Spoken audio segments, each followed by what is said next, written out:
Il y a 3 ans, ma fille m'a dit que je n'étais plus la bienvenue chez elle. Pas pour une visite, pas pour un week-end, plus jamais. C'est arrivé un jeudi après-midi ordinaire. Le ciel avait cette pâleur hivernale bleutée qui semble pouvoir se briser si on le touche. Et le vent portait une morsure glaciale qui s'infiltrait jusqu'au plus profond de mes os. Je m'appelle Christine Lemaire et à 58 ans, je croyais avoir compris les cruautés de la vie. Je me trompais lourdement. J'avais pris la route jusqu'à chez Vanessa après qu'elle m'eût envoyé un message plus tôt dans la semaine disant que nous devions parler en personne. Ma fille avait toujours été directe, quelque chose qu'elle tenait de moi et certainement pas de son père, alors le flou de son message m'avait laissé mal à l'aise.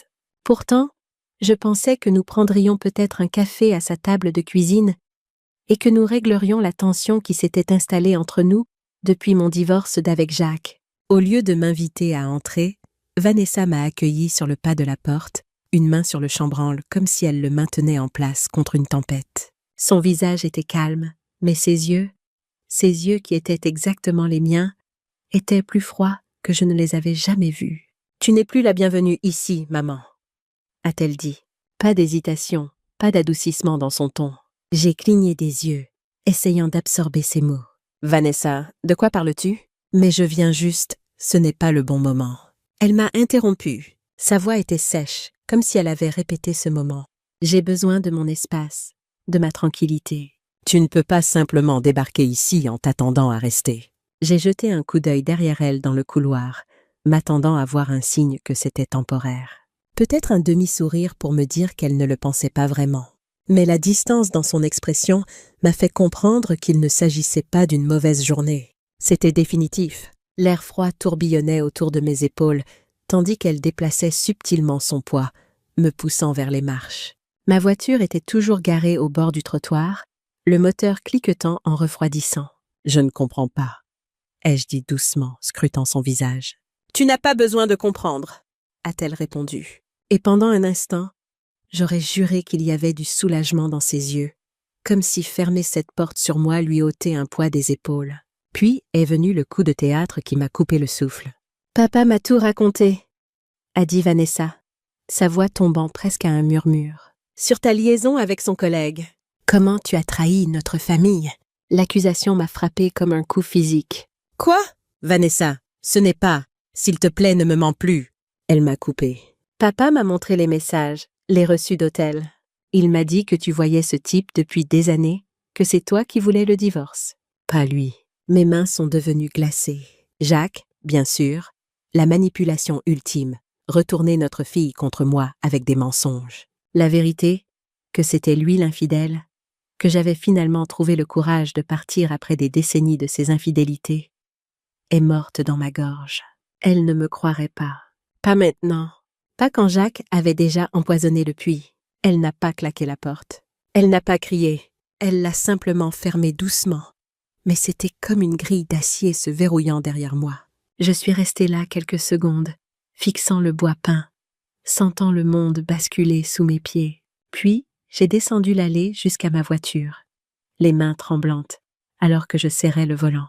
Ce trajet de retour s'est fait dans le silence. Pas de musique, pas d'appel, juste le ronronnement de la route et la pensée qui tournait en boucle dans mon esprit. Si je n'étais plus la bienvenue là-bas, je devrais construire un endroit où je le serais. Cette nuit-là, je me suis assise au bord de mon lit dans le petit appartement que j'avais loué après le divorce, fixant les murs nus. L'endroit sentait vaguement le désinfectant, celui que les propriétaires utilisent pour masquer l'odeur de ce qui était là avant. Toute ma vie ressemblait à ça. Une fine couverture sur quelque chose que je ne voulais pas affronter. Le loyer était bon marché, mais la moquette était usée. La peinture s'écaillait. L'unique fenêtre donnait sur la ruelle derrière un centre commercial. La nuit, le bourdonnement de l'enseigne au néon ouvert du bistrot d'en face s'infiltrait dans ma chambre. Un rappel constant que d'autres gens avaient un endroit où aller, quelque chose à faire. J'avais ma machine à coudre. C'était tout. Mon seul outil, ma seule bouée de sauvetage. Pendant des années, cela avait été un passe-temps, un moyen de gagner un peu d'argent supplémentaire pour les vacances ou les cadeaux de Noël. Maintenant, c'était la seule chose qui se dressait entre moi et les retards de loyer. J'ai passé mes doigts sur sa surface lisse, me souvenant comment Jacques s'était moqué quand je l'avais acheté il y a 15 ans. « Encore un projet que tu vas abandonner », avait-il dit. Il s'était trompé sur ce point, tout comme il s'était trompé sur tant de choses. La réalité financière de ma situation s'est abattue sur moi par vagues successives. Pendant nos 29 ans de mariage, Jacques avait tout contrôlé. Les comptes bancaires, les investissements, les propriétés. J'avais abandonné ma carrière de secrétaire juridique quand Vanessa était née, croyant que je faisais le bon choix pour notre famille. Mais quand j'ai finalement demandé le divorce après avoir trouvé des messages entre Jacques et son assistante de 26 ans, j'ai découvert à quel point je m'étais rendue vulnérable. Jacques avait caché des actifs, vidé des comptes, et avec ses relations au cabinet d'avocats, où il était associé principal, il s'était assuré que je reparte avec à peine de quoi recommencer. Le juge avait semblé presque ennuyé en signant le règlement. Juste une autre femme d'âge mûr qui avait choisi d'être femme au foyer, confrontée maintenant aux conséquences de ce choix, comme si élever un enfant et soutenir la carrière de mon mari pendant 3 décennies avait été une indulgence frivole. Un klaxon a retenti dans la ruelle, me ramenant au présent. Les larmes menaçaient, mais je les ai refoulées. Pleurer ne paierait pas le loyer. J'ai ouvert mon ordinateur portable et créé un simple prospectus. Couture et retouche sur mesure de Christine.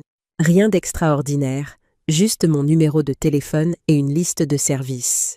J'en ai imprimé 20 exemplaires à la bibliothèque le lendemain matin et j'ai commencé à les épingler sur les panneaux d'affichage des laveries automatiques, des épiceries et des cafés. Cet après-midi-là, alors que je punaisais mon dernier prospectus sur le tableau de liège de l'épicerie de Madame Éléonore Chen, la propriétaire elle-même s'est approchée de moi. « Vous cousez ?»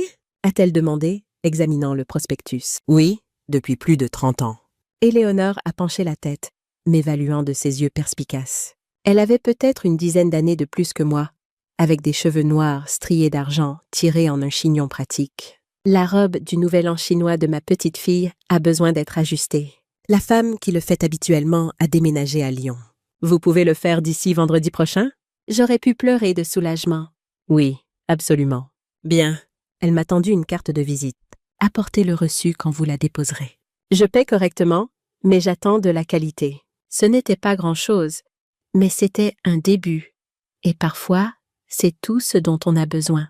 Les premières semaines ont été les plus difficiles. Les commandes arrivaient lentement. Ourler le pantalon d'un voisin, réparer un manteau déchiré, coudre des rideaux pour une famille qui venait d'emménager dans l'immeuble. Chaque travail était petit, mais je traitais chacun comme s'il valait une fortune. Je travaillais jusqu'à ce que mes doigts soient engourdis et mon dos douloureux. Pas parce que j'aimais ça, mais parce que je n'avais pas le choix. J'ai appris à vivre avec moins. J'ai arrêté d'acheter tout ce qui ne servait pas un but précis. Je me coupais moi-même les cheveux devant le miroir de la salle de bain. Chaque centime allait dans un bocal que je gardais au fond de mon placard. Ce n'était pas grand-chose au début, des pièces, quelques billets froissés, mais je le gardais férocement.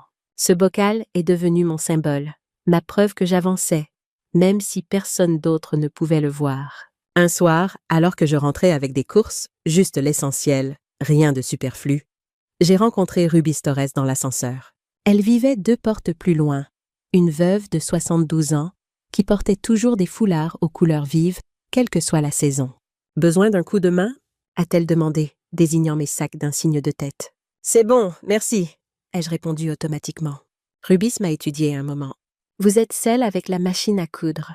Je l'entends fonctionner tard le soir. Je suis désolée si ça vous dérange. Je peux mettre un tapis plus épais. » Elle a balayé ma préoccupation d'un geste. « Ma chère, après 50 ans de mariage avec un homme qui ronflait comme un train de marchandises, une petite machine à coudre, c'est pratiquement une berceuse. » Elle a souri. « Je reçois quelques amis pour un café demain.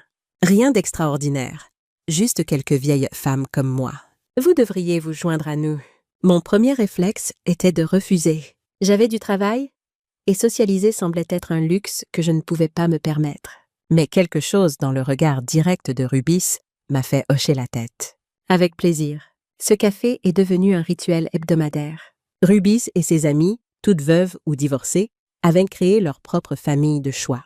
Elles débattaient de politique, partageaient leurs soucis de santé et échangeaient des histoires sur leurs petits-enfants et leurs voyages. Elles m'ont incluse sans poser de questions. comme si j'avais toujours fait partie de leur cercle. Par Rubis, j'ai rencontré des gens qui avaient besoin de mes services. La noce de sa nièce avait besoin de retouches. Le petit-fils d'une amie passait son diplôme et avait besoin de faire ajuster son costume. Le bouche à oreille s'est répandu sur mon travail, et lentement, ma clientèle s'est développée. Mais même en construisant cette nouvelle vie, les souvenirs de l'ancienne me hantaient, surtout les souvenirs de Vanessa. Je gardais une photo d'elle sur ma table de nuit. Vanessa a 18 ans, partant pour l'université, son sourire large et plein d'espoir. Certaines nuits, je me retrouvais à parler à cette image, lui racontant ma journée comme si elle pouvait m'entendre. J'ai essayé de l'appeler pour son anniversaire, 6 mois après qu'elle eut fermé sa porte sur moi. L'appel est tombé directement sur la messagerie vocale. J'ai laissé un message, juste je t'aime, bon anniversaire. Puis je me suis assise sur mon lit, fixant le téléphone comme s'il allait me rappeler. Il ne l'a pas fait. J'ai envoyé une carte de Noël, un message pour la fête des mères, un courriel pour l'anniversaire de son diplôme universitaire. Rien. C'était comme si j'avais complètement disparu de son monde. Rubis m'a trouvé un soir, assise sur le petit perron arrière de l'immeuble, serrant mon téléphone après une autre tentative infructueuse de joindre Vanessa. « Toujours rien ?» a-t-elle demandé, s'asseyant près de moi avec un petit grognement. J'ai secoué la tête. « Tu sais, » a dit Rubis, « ma Sophie ne m'a pas parlé pendant 3 ans après que je lui ai dit que je n'aimais pas son premier mari. Il s'est avéré qu'il la trompait tout ce temps. » Elle m'a tapoté le genou. « Parfois, il faut qu'elle comprenne par elle-même. Et si elle ne comprend jamais, alors tu continues à vivre quand même. » La voix de Rubis était ferme. « Tu construis quelque chose de si bien que quand, si elle revient, elle verra exactement ce qu'elle a manqué. » J'ai laissé ces mots s'imprégner, sentant quelque chose bouger en moi. Peut-être que Rubis avait raison. Peut-être que la meilleure réponse au rejet n'était pas de continuer à frapper à une porte fermée, mais de construire ma propre maison avec mes propres portes que je contrôlerais. 9 mois après que Vanessa m'eut dit que je n'étais plus la bienvenue chez elle, j'ai pris une décision qui allait tout changer. J'allais arrêter d'essayer de la contacter. J'allais me concentrer entièrement sur la reconstruction de ma vie. Et si jamais elle voulait en faire partie à nouveau, elle devrait faire ce choix elle-même. C'était la résolution la plus difficile que j'avais jamais prise. Mais c'était aussi, étrangement, la plus libératrice. 1 an après que Vanessa eut fermé sa porte sur moi, mon bocal d'économie était passé de quelques euros à presque 15 000 euros. Ma liste de clients s'était élargie au-delà des retouches pour inclure des vêtements sur mesure, des robes de mariée et de la décoration intérieure. J'avais même embauché une assistante à temps partiel, Zoé, une étudiante en école de mode. J'avais déménagé mon entreprise de mon appartement vers une petite boutique que le neveu de Rubis me louait à un tarif réduit. Création sur mesure de Christine avait une vraie enseigne, des cartes de visite et une réputation grandissante dans la communauté. Mais je vivais toujours dans ce même petit appartement, avec sa vue sur la ruelle et l'enseigne aux néons bourdonnantes. Ce n'était pas chez moi. C'était juste l'endroit où je dormais entre les journées de travail. Cela a changé par un mardi pluvieux d'octobre. Je revenais de chez une cliente quand j'ai pris un mauvais tournant et me suis retrouvée dans une rue que je ne reconnaissais pas.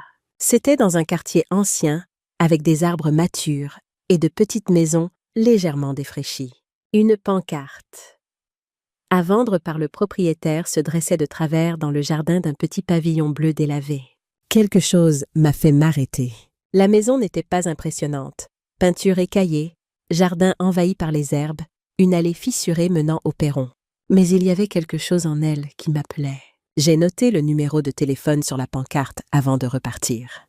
3 jours plus tard, j'ai rencontré Guillaume Perrier, le propriétaire, à la propriété. Il avait la 70aine, un facteur à la retraite qui avait hérité de la maison de sa tante. « Elle a besoin de travaux », a-t-il admis en déverrouillant la porte d'entrée. Je voulais la rénover, mais ensuite mon arthrite s'est aggravée. Et puis, il a fait un geste vague vers l'intérieur. L'intérieur était poussiéreux et démodé, avec du papier peint des années 70 et du linoléum qui avait connu des jours meilleurs. Mais les fondations étaient bonnes. De hauts plafonds, du parquet sous le linoléum, de grandes fenêtres qui laisseraient entrer beaucoup de lumière. « Combien demandez-vous » ai-je demandé, essayant de garder une voix neutre. Guillaume a annoncé un chiffre étonnamment bas pour le quartier. Suffisamment bas pour qu'avec mes économies et un petit prêt, je puisse peut-être y arriver. L'agent immobilier a dit que je pourrais obtenir plus si je rénovais d'abord, a-t-il expliqué. Mais je n'ai pas l'énergie pour tout ça. Je préfère la vendre à quelqu'un qui l'aimera, même si ça veut dire accepter moins. J'ai fait le tour des pièces à nouveau, imaginant ce qu'elles pourraient devenir. La chambre à l'avant ferait un parfait atelier de couture avec son exposition à l'est. Le jardin à l'arrière, bien qu'envahi, avait du potentiel pour un jardin potager et fleuri. Je vais y réfléchir, ai-je dit, mais je savais déjà que ce serait ma maison. Ma porte à ouvrir ou fermer comme je le choisirais. Le mois suivant a été un tourbillon de papiers administratifs, de visites à la banque et de négociations. Rubis m'a présenté à son gendre, un entrepreneur en bâtiment qui a inspecté la maison et confirmé qu'elle était structurellement saine malgré les problèmes esthétiques. Le mari de Madame Eleanor Chen, un comptable à la retraite, a examiné les détails financiers avec moi pour s'assurer que je ne me mettais pas dans une situation impossible. Et puis, presque incroyablement, c'est arrivé. Par une froide matinée de décembre, j'ai signé les derniers papiers et Guillaume Perrier m'a remis les clés. « Prenez bien soin d'elle », a-t-il dit.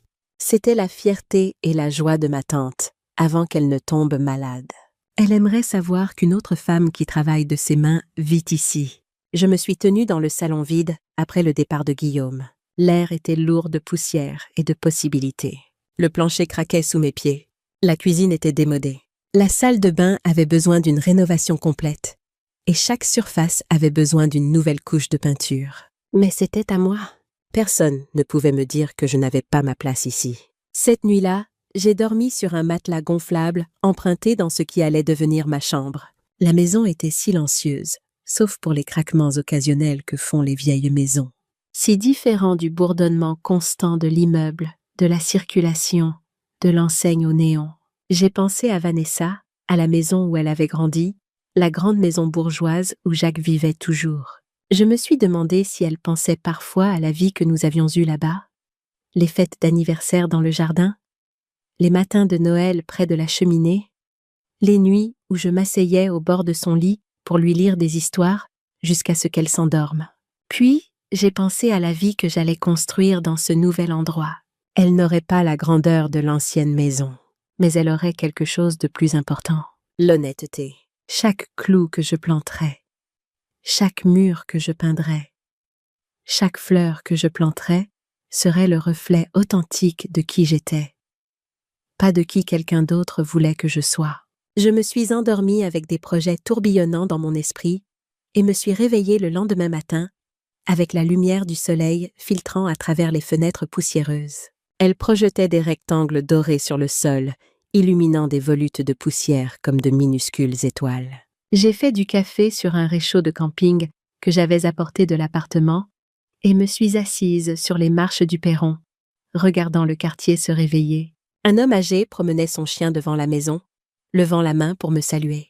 Une femme de l'autre côté de la rue balayait son allée. 2 maisons plus loin, une mère aidait de jeunes enfants à monter dans un monospace, leur voix portant dans l'air frais du matin.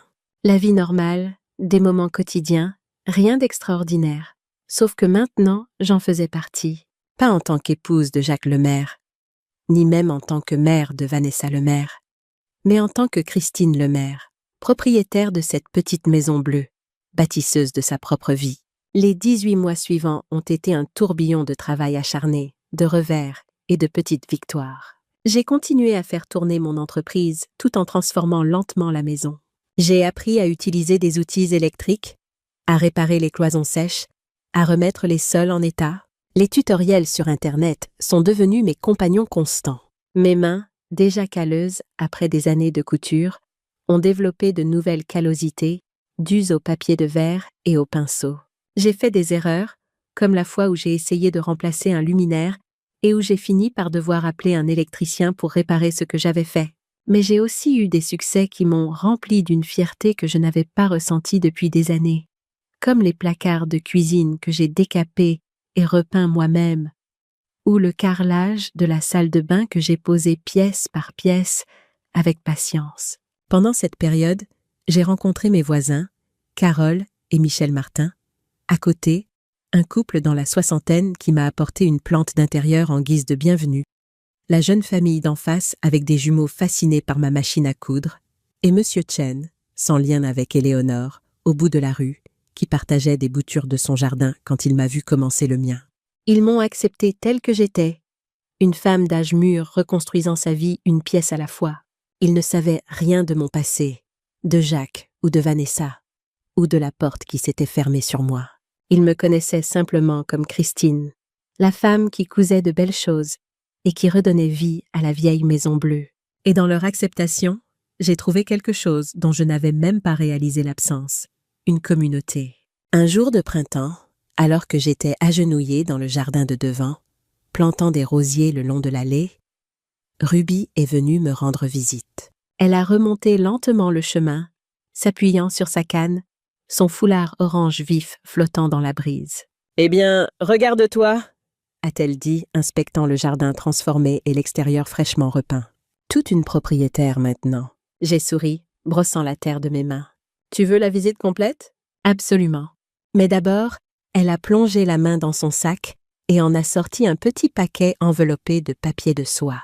Un cadeau de pendaison de crémaillère. Très en retard, je sais.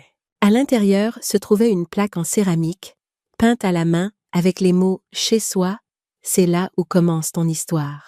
« Rubis, c'est parfait », ai-je dit, sentant une boule dans ma gorge. « Je savais que ça te plairait », a-t-elle répondu. « Parce que c'est ce que tu fais ici, Christine.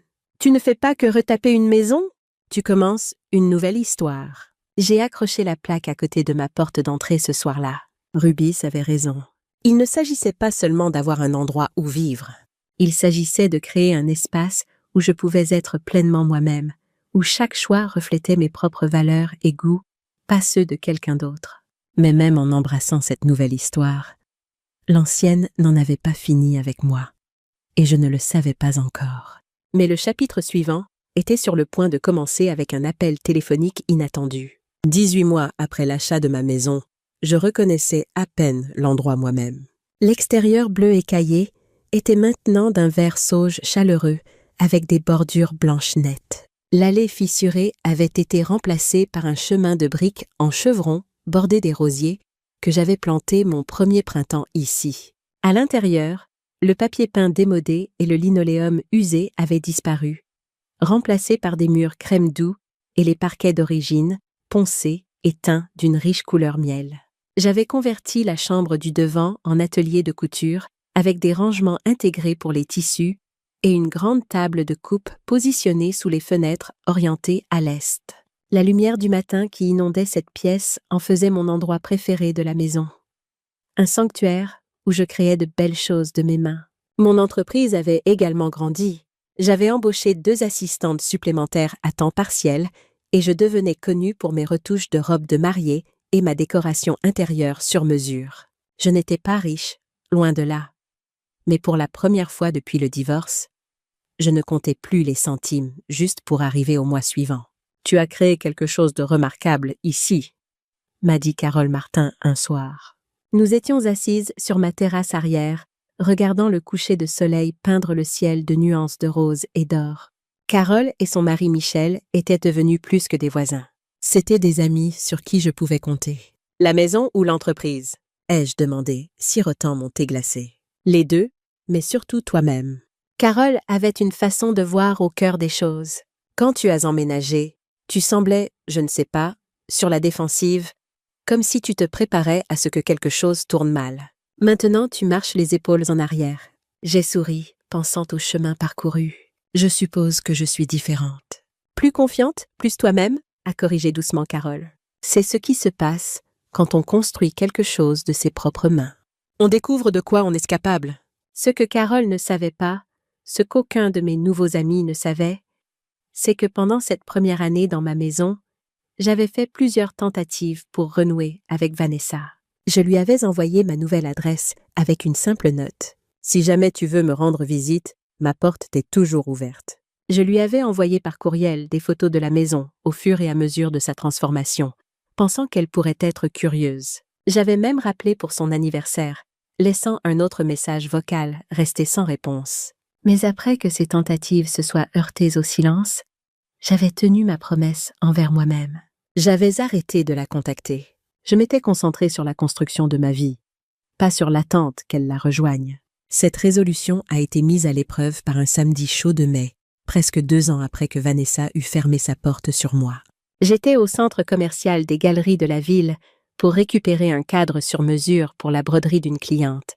Quand je l'ai vue, Vanessa sortait d'un grand magasin, des sacs de course accrochés à son bras. Elle avait l'air plus mince que dans mon souvenir, le visage plus anguleux. Elle était vêtue d'un blazer qui semblait coûteux et d'un jean, ses cheveux bruns coupés en un carré élégant qui lui allait bien, mais la faisait paraître plus vieille d'une certaine façon. Pendant un moment, je n'ai pas pu bouger. Mon cœur battait contre mes côtes, comme s'il essayait de se libérer. Puis, avant que je puisse décider de l'approcher ou non, elle a levé les yeux. Nos regards se sont croisés à travers l'allée bondée. Pendant une fraction de seconde, j'ai vu la reconnaissance briller dans ses yeux. Puis, délibérément, elle s'est détournée. Elle n'a pas fait signe. Elle n'a pas souri. Elle a simplement fait comme si elle ne m'avait pas vue et s'est dirigée dans la direction opposée. Le rejet était aussi douloureux que ce jour-là sur le pas de sa porte. Je suis restée clouée sur place, regardant ma fille disparaître dans la foule, luttant contre les larmes qui menaçaient de m'embarrasser en public. Une femme plus âgée m'a touché le bras. « Vous allez bien, ma chère ? On dirait que vous avez vu un fantôme. » D'une certaine façon, c'était le cas. Un fantôme de la relation que j'avais autrefois eue avec ma fille. Un fantôme de la vie que nous avions partagée. « Ça va », ai-je réussi à dire. « Merci de demander. » J'ai conduit jusqu'à la maison avec une lourdeur dans la poitrine qui ressemblait à du béton durcissant autour de mon cœur. Quand j'ai atteint ma maison, je suis restée longtemps assise dans la voiture, fixant le foyer que j'avais créé, me demandant si tout cela comptait, si je ne pouvais pas le partager avec la personne que j'aimais le plus au monde. Puis je me suis souvenue des paroles de Ruby. « Tu construis quelque chose de si bien que quand, si elle revient, elle verra exactement ce qu'elle a manqué. » Je suis sortie de la voiture, j'ai remonté mon chemin de briques et je suis entrée. J'avais une robe de mariée d'une cliente à terminer et me morfondre ne la finirait pas. Ce soir-là, alors que je cousais à la main des perles délicates sur le corsage d'une robe ivoire, Rubis a appelé pour m'inviter à déjeuner le lendemain. « Je retrouve une vieille amie de mes années de secrétaire juridique », a-t-elle dit. Diane Renaud. Elle travaille au cabinet Martin et Beaumont au centre-ville. Intelligente comme tout et drôle aussi. Je pense que tu l'aimerais bien. J'ai hésité. La rencontre avec Vanessa m'avait donné envie de me replier, pas de socialiser. Allez, a insisté Ruby. Ils ont ces petites tartelettes au citron que tu aimes tant au café Marguerite. Tu ne joues pas franc jeu, lui ai-je dit, souriant malgré moi. D'accord, j'y serai. Le déjeuner avec Ruby et Diane s'est avéré être exactement ce dont j'avais besoin. Diane était dans la cinquantaine, avec un esprit vif et un rire contagieux. Elle travaillait dans le domaine juridique depuis plus de 30 ans et avait des histoires qui nous faisaient pleurer de rire toutes les deux.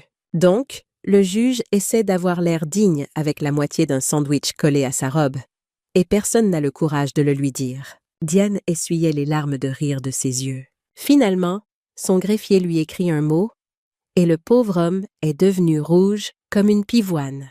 Alors que nous finissions notre café, et oui, ces tartelettes au citron que Rubis avait promises, Diane m'a interrogée sur mon entreprise. « Rubis dit que vous êtes une sorte de magicienne avec une aiguille et du fil, » a-t-elle dit.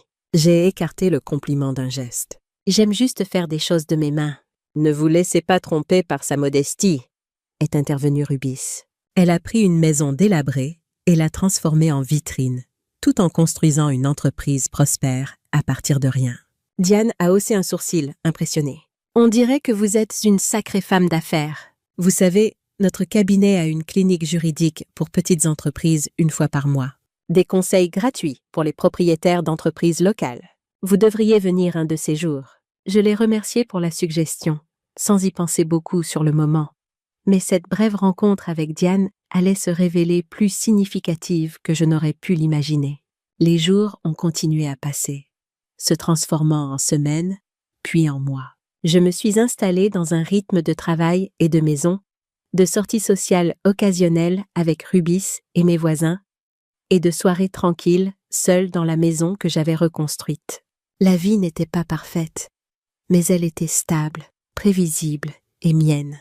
Puis, par un mercredi après-midi ordinaire de début juillet, presque 3 ans après que Vanessa m'eût dit que je n'étais plus la bienvenue chez elle, Mon téléphone a sonné avec un numéro que j'avais presque abandonné l'espoir de revoir un jour. J'étais dans le jardin, à genoux dans la terre, enfonçant les derniers bulbes d'été. La sonnerie a percé le bourdonnement d'une tondeuse au loin et le gazouillis des moineaux dans l'érable. Vanessa. Pendant un moment, j'ai juste fixé l'écran. Comme on regarderait la photographie de quelqu'un qu'on a connu autrefois. Puis j'ai glissé pour répondre. Salut, maman. Son ton était mielleux, prudent, ce genre de douceur qui semble fabriquée. Vanessa? Ma voix est sortie stable, bien que mes mains fussent encore sales de la terre. C'est inattendu. Elle a ri légèrement, comme si nous avions parlé la semaine dernière. J'ai beaucoup pensé à toi ces derniers temps. Je me demandais comment tu allais. J'allais bien, ai-je dit, jetant un coup d'œil au rosier que j'avais planté ma première semaine ici, celui qui avait survécu au gel et à la négligence avant de finalement fleurir. Qu'est-ce qui t'amène? Il y a eu une pause, un petit accroc dans sa respiration. Eh bien, je suis dans une situation un peu difficile. Mon bail se termine et les loyers pour quelque chose de correct sont ridicules en ce moment. J'ai pensé que je pourrais peut-être rester chez toi juste un moment, jusqu'à ce que je règle les choses. Ces mots sont tombés avec un poids sourd, remuant des souvenirs que j'avais essayé d'enterrer. L'air froid sur le pas de sa porte. Le regard dans ses yeux quand elle m'avait dit que je n'étais plus la bienvenue. Juste temporairement, s'est-elle empressée d'ajouter. Ça m'aiderait à me remettre sur pied, et bien sûr, je participerais aux frais. Je me suis rassise sur mes talons, brossant la terre de mes mains. Quelque chose dans la façon dont elle avait dit participer ressemblait plus à une promesse faite pour passer une porte qu'à quelque chose qu'elle avait l'intention de tenir. Vanessa, ai-je dit, choisissant lentement mes mots. Il y a 3 ans, tu m'as dit très clairement que ma présence chez toi n'était pas souhaitée. Pas une seule question sur comment j'allais me débrouiller. Pas une offre pour aider avec les courses, les charges, les réparations. Tu es partie. C'était avant que j'y réfléchisse bien, a-t-elle dit vite. C'est plus intelligent maintenant. Si nous vendons, tu auras de l'argent liquide. Je prendrai un nouveau départ et tu obtiendras une partie d'argent que tu n'as pas gagnée. J'ai terminé pour elle. Parce que c'est ce que c'est, pas un foyer, un pactole. Sa mâchoire s'est crispée. C'est injuste. Ce qui est injuste, ai-je dit, calme comme une table d'aplomb. C'est de me lister comme référence sur une demande de crédit sans mon consentement? J'ai soutenu son regard. Oui, je sais. J'ai des copies des dossiers, des avis d'expulsion, des dettes. Je sais exactement pourquoi tu veux t'installer. Et ce n'est pas parce que ta mère te manque. Une rougeur a remonté sur son cou. Tu es allé fouiller dans ma vie. Je suis allé chercher la vérité, ai-je dit, parce que tu as arrêté de l'offrir. Elle a essayé une autre approche. J'essaie d'arranger les choses, de me rapprocher à nouveau. Tu rends ça transactionnel. J'ai presque souri à l'ironie. Quand je t'ai dit que je devrais peut-être vendre, tu m'as dit que tu ferais mieux de chercher ailleurs. Ce n'était pas du chagrin, c'était du calcul. Et maintenant, tu reviens avec un plan qui transforme mon toit en ta stratégie de sortie. Ses yeux se sont durcis. Donc c'est une punition. Non, j'ai fait un pas légèrement en avant, ma main toujours sur le chambranle. C'est une limite. Cette maison n'est pas une monnaie d'échange. C'est l'endroit où j'ai appris que je pouvais tenir debout sans m'appuyer sur quiconque me traite comme un portefeuille de secours. Elle a regardé derrière moi à nouveau, cherchant un angle dans les meubles, les murs, la vie qu'elle voulait réutiliser. Tu n'es pas obligée d'être cruelle, maman. Cruel serait de te laisser t'installer et vendre ce que j'ai saigné pour construire juste pour nourrir les mêmes habitudes qui t'ont enterré sous les dettes. La miséricorde ressemble parfois à une porte fermée. Elle a dégluti. Alors qu'est-ce que tu attends de moi? Que tu travailles? Que tu dises la vérité? Que tu payes ce que tu dois? Et quand tu me parles, que tu le penses? J'ai soulevé une petite pile de papier de la table d'entrée et les ai tenus à mon côté. Si tu veux des ressources, un conseiller en crédit, un modèle de plan de paiement, une liste d'emplois de bureau disponibles, je te les envoie par courriel ce soir. Si tu veux ma maison, la réponse est non. Sa voix s'est amincie. Je suis ta fille. Et je suis ta mère, ai-je dit, stable comme un fil à plomb. Je ne cosigne pas les mensonges. Je ne finance pas le déni. Et je ne vends pas ma paix pour que ta crise ressemble à un plan. Pendant un moment, aucune de nous n'a bougé. Le vent a changé sur le perron, portant l'odeur des roses que j'avais plantées ma première semaine ici. Puis quelque chose d'inattendu s'est produit. La façade de Vanessa s'est fissurée, son visage s'effondrant comme un mur cédant après des années de pression. « Tu ne comprends pas », a-t-elle dit, sa voix se brisant. Tu n'as aucune idée de ce que j'ai traversé. Alors dis-le-moi, ai-je dit, sans bouger du pas de la porte. Dis-moi la vérité, Vanessa. Pas ce que tu penses que je veux entendre. Pas ce que tu penses qui te fera passer cette porte. La vérité. Elle a détourné le regard, clignant rapidement des yeux. Papa m'a menti, n'est-ce pas? Surtout. Les mots sont restés suspendus dans l'air entre nous. Un fil fragile d'honnêteté. Oui, ai-je dit simplement. C'est le cas. Il m'a dit que tu avais eu une liaison avec son collègue, que tu avais détruit notre famille. Sa voix était à peine audible maintenant. Il m'a montré des messages, des reçus, tout fabriqué. J'ai dit, ton père était celui qui avait des liaisons, de multiples liaisons, sur de nombreuses années. Quand j'ai finalement trouvé des preuves concrètes de sa relation avec son assistante, j'ai demandé le divorce. Il ne voulait pas que tu saches la vérité, alors il a créé sa propre version. Les yeux de Vanessa se sont remplis de larmes. Pourquoi tu ne me l'as pas dit? J'ai essayé. Tu ne voulais pas écouter. Tu avais déjà décidé que j'étais la coupable. Elle a baissé les yeux vers ses mains, qui tremblaient légèrement. Je suis tellement idiote. Non, ai-je dit, adoucissant mon ton pour la première fois. Tu es quelqu'un qui a cru son père. Ce n'est pas idiot, c'est humain. Une larme a coulé sur sa joue. Mais je t'ai exclu pendant 3 ans.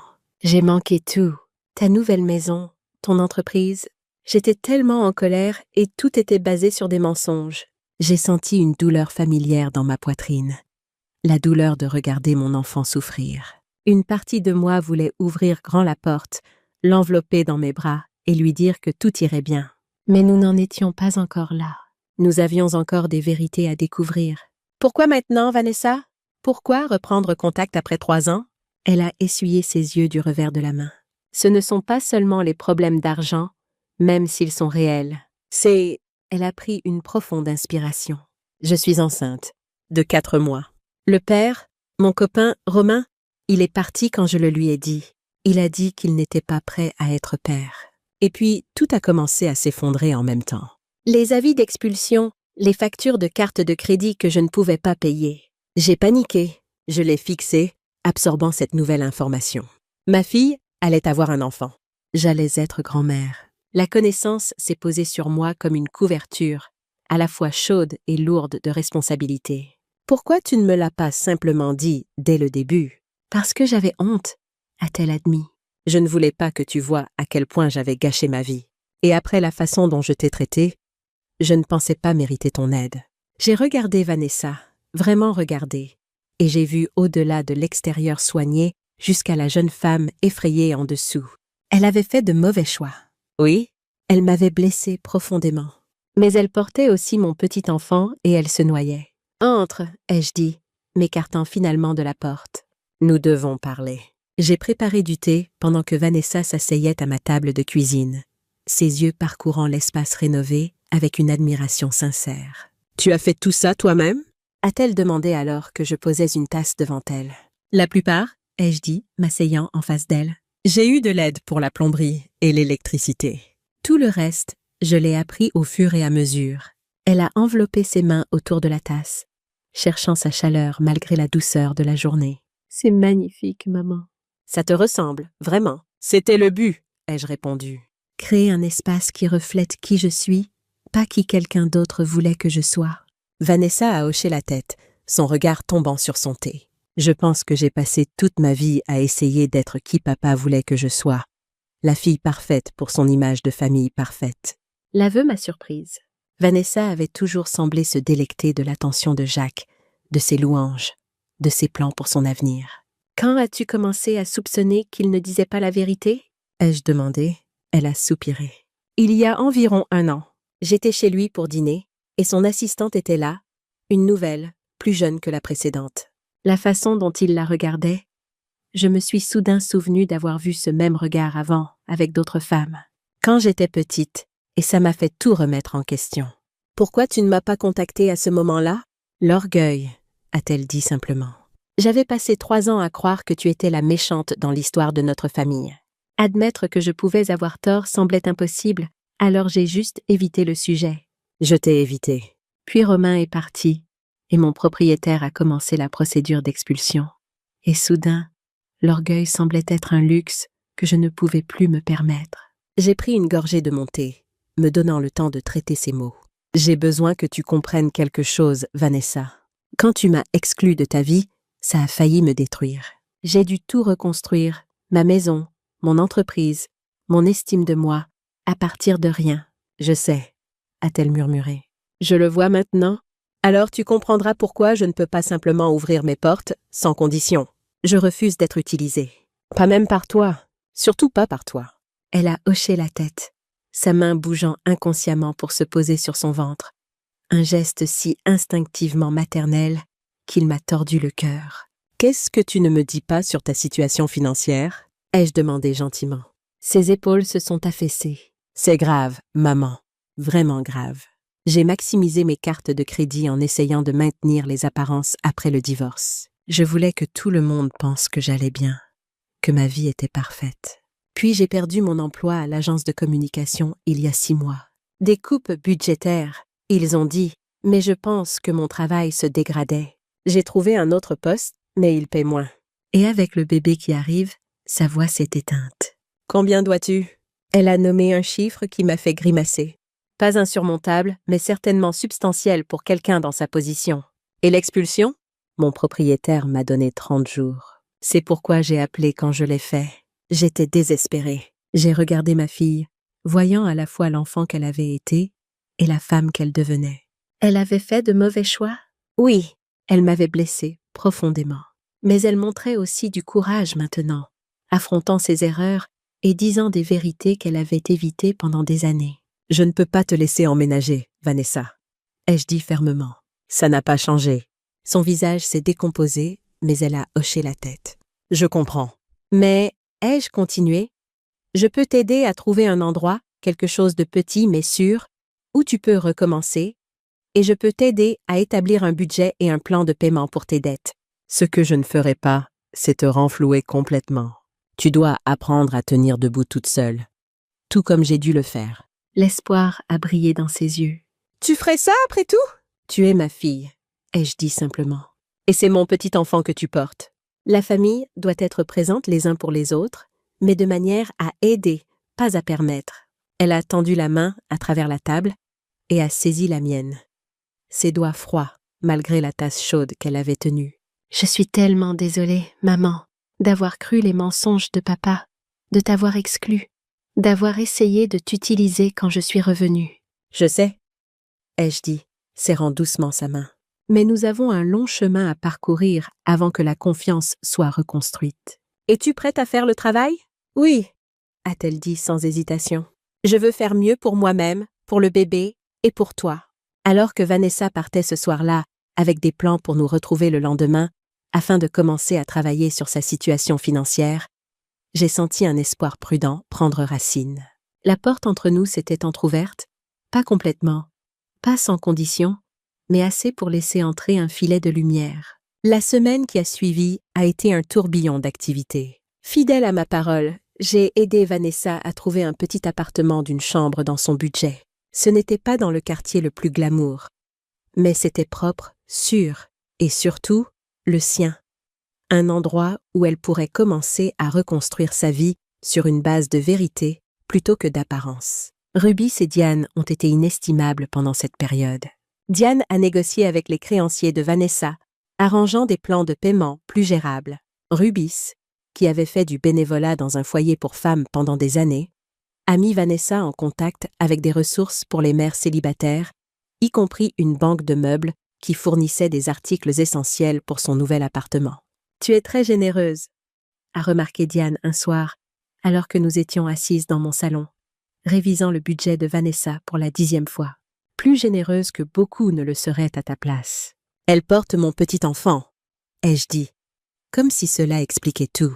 Et d'une certaine façon, c'était le cas. « Assure-toi juste d'établir des limites claires », a averti Diane. « Aider, c'est bien. Permettre, non. » « Je connais la différence maintenant, » l'ai-je rassurée. Il m'a fallu presque 30 ans de mariage avec Jacques pour l'apprendre. Mais je la connais. Les limites que j'ai établies avec Vanessa étaient fermes mais justes. Je l'aiderais à trouver et meubler un appartement, mais le loyer était sa responsabilité. Je la guiderais dans la création d'un budget, mais elle devait s'y tenir. Je la conseillerais sur la navigation de la grossesse et des débuts de la maternité, mais je ne prendrai pas le contrôle de sa vie. Plus important encore, j'ai clairement fait comprendre que l'honnêteté n'était pas négociable. Un mensonge, une tentative de manipulation, et ma porte se fermerait à nouveau. Non par malveillance, mais par préservation de soi. Vanessa semblait comprendre. Plus que cela, elle semblait soulagée d'avoir ses directives claires. Alors que nous travaillions ensemble au cours des semaines suivantes, j'ai commencé à entrevoir des lueurs de la fille que j'avais connue avant. Son esprit vif, sa créativité, sa capacité à une chaleur sincère. Un samedi matin, environ 1 mois après notre confrontation sur mon perron, Vanessa est venue m'aider au jardin. Alors que nous étions agenouillés côte à côte, plantant des bulbes d'automne, elle a dit quelque chose qui m'a prise au dépourvu. « Je pense que j'étais jalouse de toi, maman. » J'ai levé les yeux, surprise. « Jalouse de quoi ?» Elle a fait un geste autour de nous. « De tout ça, ta maison, ton entreprise, ton indépendance. » Après que papa et moi ayons cessé de te parler, je n'arrêtais pas de m'attendre à ce que tu t'effondres, à ce que tu viennes supplier une réconciliation. Mais à la place, tu as construit tout ça, tu as prospéré. Je me suis rassise sur mes talons, considérant ces paroles. Je ne dirais pas que j'ai prospéré immédiatement. Ces premiers mois ont été parmi les plus sombres de ma vie. Mais tu les as survécus, a-t-elle fait remarquer. Tu n'avais pas besoin de nous. Et je pense que ça m'a fait peur parce que ça voulait dire que tout ce que papa avait dit sur toi, que tu étais faible, dépendante, incapable, était un mensonge. Et s'il mentait là-dessus, sur quoi d'autre mentait-il? Sa perspicacité m'a étonnée. Je n'avais jamais considéré que mon indépendance aurait pu être menaçante pour elle. Que ma force aurait pu la forcer à remettre en question le récit de son père. « J'avais besoin de toi », ai-je dit doucement. « Juste pas de la façon dont tu pensais. J'avais besoin de ton amour, de ta présence dans ma vie. Mais je n'avais pas besoin de ton approbation pour survivre. » Elle a hoché la tête, se retournant vers les bulbes que nous plantions. Je commence à comprendre la différence. Plus tard, ce jour-là, alors que nous déjeunions sur la terrasse arrière, Vanessa a posé une question qui lui pesait clairement sur le cœur. « Pourquoi tu ne t'es pas battue plus fort pour moi, maman, quand papa me retournait contre toi? Pourquoi tu n'as pas plus résisté? » J'ai posé mon sandwich, choisissant mes mots avec soin.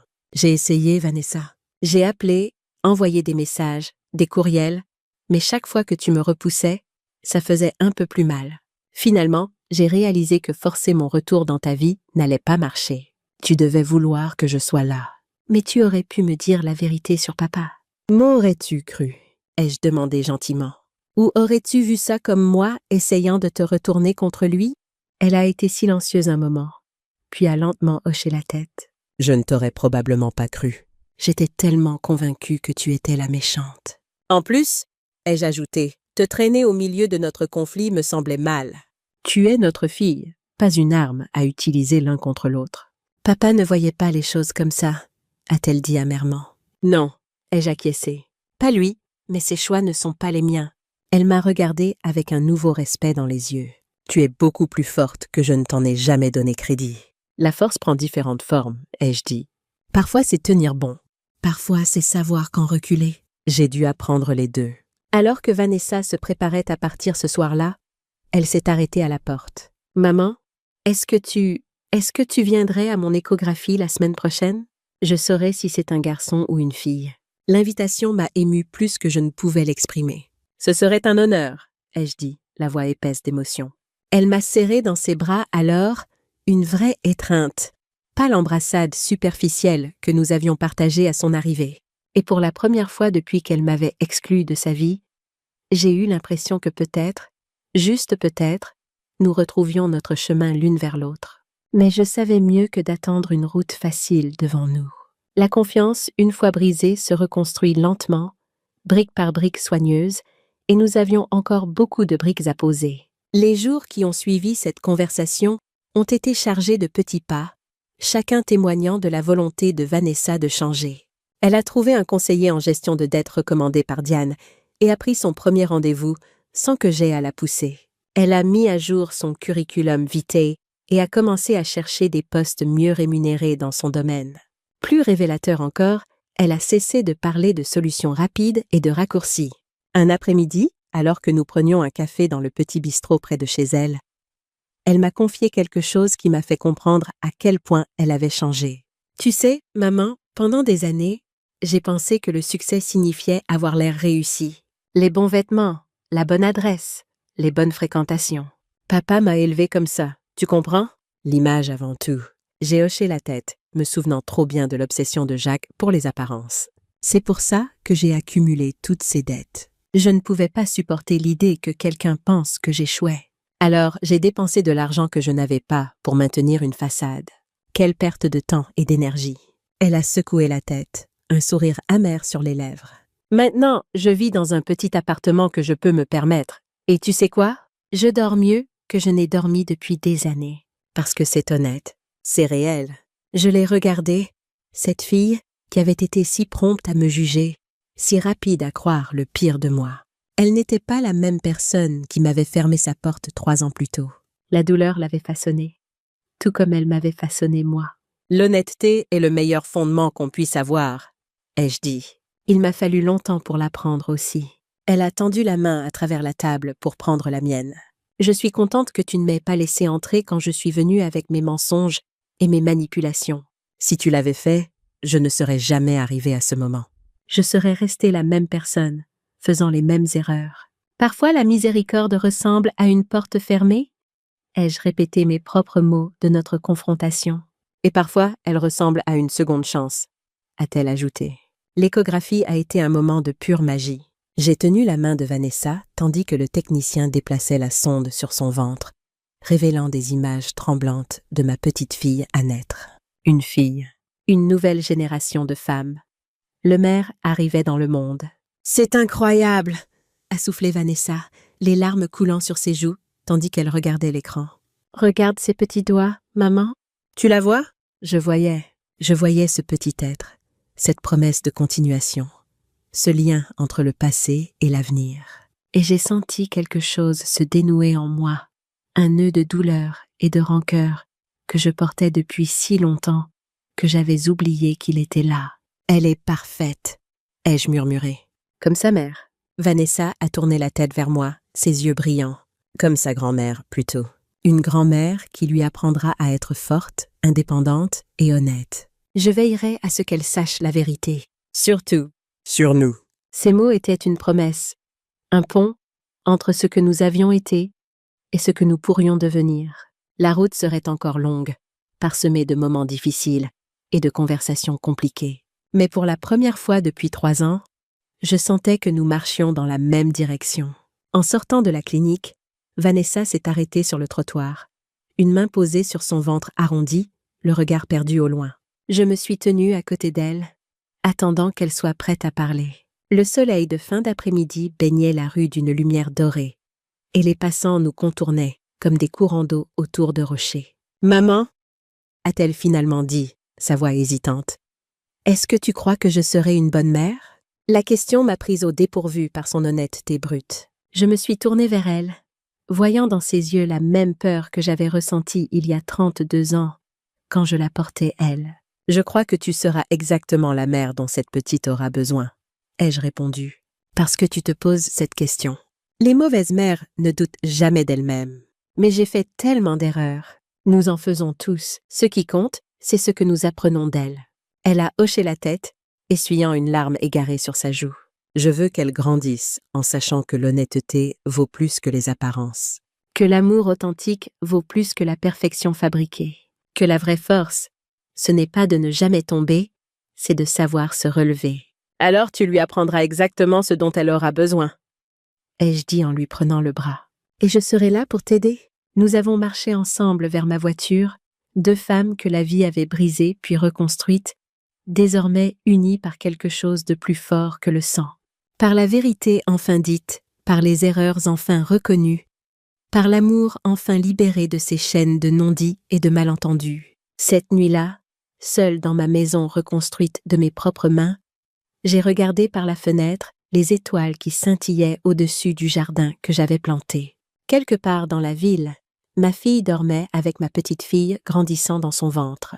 Et quelque part, aussi, Jacques vivait toujours avec ses mensonges, prisonnier d'une vie construite sur des façades. Mais je ne pensais plus à lui. Je ne pensais qu'à l'avenir, aux possibilités, aux portes qui s'ouvraient enfin, après toutes celles qui s'étaient fermées. 6 mois plus tard, par un matin de janvier vif et lumineux, je me tenais dans ce qui avait été mon atelier de couture, maintenant transformé en chambre de bébé. Les murs étaient d'un vert menthe doux, neutre comme Vanessa l'avait demandé, bien qu'elle sût qu'elle attendait une fille. Un berceau blanc se dressait contre un mur. Un fauteuil à bascule trônait dans le coin près de la fenêtre, baigné par la lumière hivernale qui filtrait à travers les rideaux de dentelle que j'avais moi-même cousus. J'avais passé des semaines à préparer cette pièce, choisissant chaque élément avec soin. Le mobile au-dessus du berceau était fait de petits oiseaux en tissu que j'avais cousus moi-même dans des tons de lavande et de menthe. Le tapis moelleux sous mes pieds venait d'une vente aux enchères caritatives où Ruby m'avait traîné un samedi pluvieux. Chaque détail racontait une histoire, celle d'une grand-mère qui attendait avec impatience l'arrivée de sa petite fille. « C'est parfait !» a dit Vanessa depuis le pas de la porte. À 8 mois de grossesse, elle se déplaçait plus lentement maintenant. Une main toujours posée sur son ventre arrondi, comme pour rassurer la vie qu'il contenait. Son visage avait changé ces derniers mois, pas seulement à cause de la grossesse, mais à cause de quelque chose de plus profond.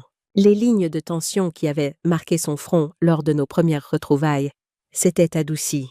Elle souriait plus facilement, riait plus librement. « Tu es sûre que tu es à l'aise de rester ici jusqu'à la naissance du bébé ?»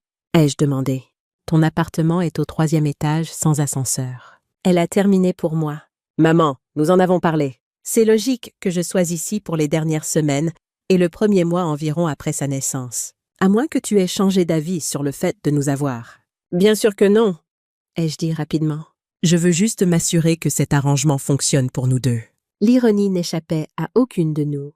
Après avoir fermement refusé de laisser Vanessa s'installer de façon permanente, c'était moi qui avais suggéré qu'elle reste chez moi temporairement pour les dernières semaines de sa grossesse et la période du nouveau-né. Mais c'était différent.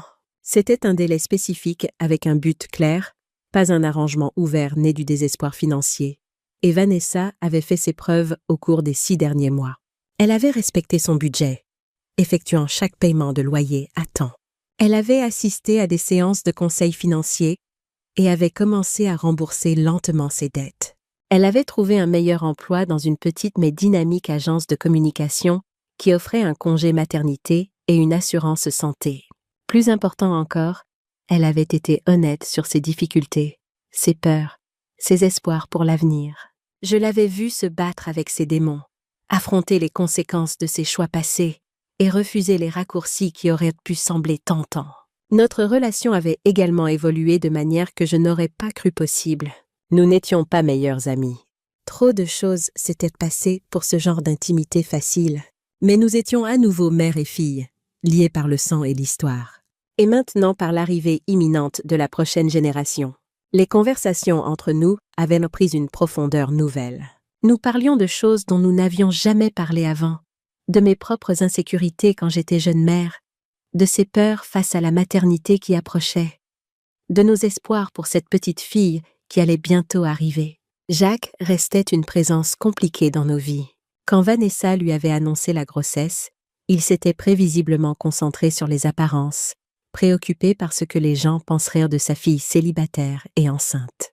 Il avait parlé d'opportunités manquées et de réputation familiale, comme si ces concepts avaient encore un sens après tout ce qui s'était passé.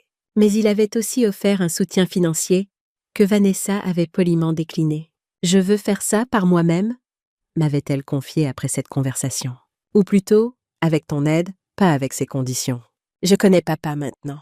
Chaque euro qu'il donne vient avec des attentes, des obligations, des ficelles invisibles. Je préfère me battre que d'être à nouveau manipulée. Ces mots m'avaient fait comprendre à quel point ma fille avait changé. La jeune femme qui était venue sur mon perron avec ses demi-vérités et ses plans calculés n'existait plus. À sa place, se trouvait quelqu'un qui comprenait enfin la différence entre le prix et la valeur des choses. J'étais en train d'arranger des vêtements de bébé dans la commode quand Vanessa a grimacé, pressant une main sur son côté. « Encore un coup de pied ?» ai-je demandé. Elle a hoché la tête avec un mélange de inconfort et d'émerveillement. « Elle va être footballeuse, je crois. » Ou peut-être batteuse dans un groupe de rock. Elle a souri, puis est devenue sérieuse. Maman, il y a quelque chose que je voulais te demander. Qu'est-ce que c'est? J'ai réfléchi au prénom. Et j'aimerais l'appeler Lily Ruby Lemaire. Lily parce que j'ai toujours aimé ce prénom. Et Rubis en l'honneur de ton amie qui nous a tellement aidés. Qu'est-ce que tu en penses? J'ai senti les larmes me monter aux yeux. Cette émotion soudaine qui vous prend quand quelque chose de beau et d'inattendu se produit. Ruby, ma première amie dans ce monde nouveau, celle qui m'avait offert un café quand je n'avais rien, celle qui m'avait dit de construire quelque chose de si beau que ma fille verrait ce qu'elle avait manqué. Je pense que Rubis sera absolument ravie, ai-je dit d'une voix étranglée. Et Lily, c'est magnifique. Un prénom de fleur, comme les roses que tu as plantées dans ton jardin. Bien, a dit Vanessa, l'air soulagé. Et j'espérais, est-ce que tu voudrais être dans la salle d'accouchement avec moi? Je ne veux pas faire ça toute seule. J'ai traversé la pièce et pris ses mains dans les miennes.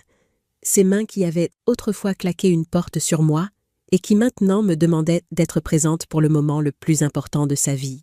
Tu ne seras pas seule, Vanessa. Pas un seul instant. Je serai là. Je te tiendrai la main. Je t'encouragerai. Comme j'aurais voulu être là pour tout le reste. Les semaines suivantes ont filé comme des feuilles emportées par le vent d'automne. La maison s'est remplie de préparatifs, de discussions sur les prénoms et les horaires de tété, de visites de Rubis qui apportaient des plats cuisinés et des conseils de grand-mère d'expérience, de Carole et Michel qui déposaient des cadeaux pour le bébé à venir. Ma petite maison, autrefois si silencieuse, bourdonnait maintenant d'activité et de vie. Le matin, je préparais le petit déjeuner pendant que Vanessa se réveillait lentement, son corps de plus en plus alourdi par la grossesse avancée. L'après-midi, nous faisions des promenades tranquilles dans le quartier, saluant les voisins qui s'arrêtaient pour demander des nouvelles du bébé. Le soir, nous regardions de vieux films ensemble, Vanessa pelotonnait sur le canapé avec un oreiller calé sous son ventre. C'était étrange et merveilleux de partager à nouveau mon espace avec ma fille après tant d'années de distance. Nous avons appris à naviguer autour des habitudes de l'autre, à respecter les besoins de silence et de compagnie. Elle aimait lire tard dans la nuit, alors que je me levais tôt pour profiter du calme matinal. Elle prenait de longues douches chaudes qui vidaient le ballon d'eau chaude, et j'ai appris à planifier ma toilette autour de ses horaires. Des ajustements mineurs, mais significatifs, chacun un petit acte de considération qui tissait notre relation jour après jour. Certains soirs, nous parlions pendant des heures de tout et de rien, rattrapant le temps perdu. Elle me racontait sa vie ces 3 dernières années, les moments où elle avait pensé à moi, mais n'avait pas eu le courage de décrocher le téléphone. Je lui parlais de ma reconstruction, des jours sombres comme des petites victoires. Nous n'évitions plus les sujets difficiles, Jacques, le divorce, les mensonges qui nous avaient séparés.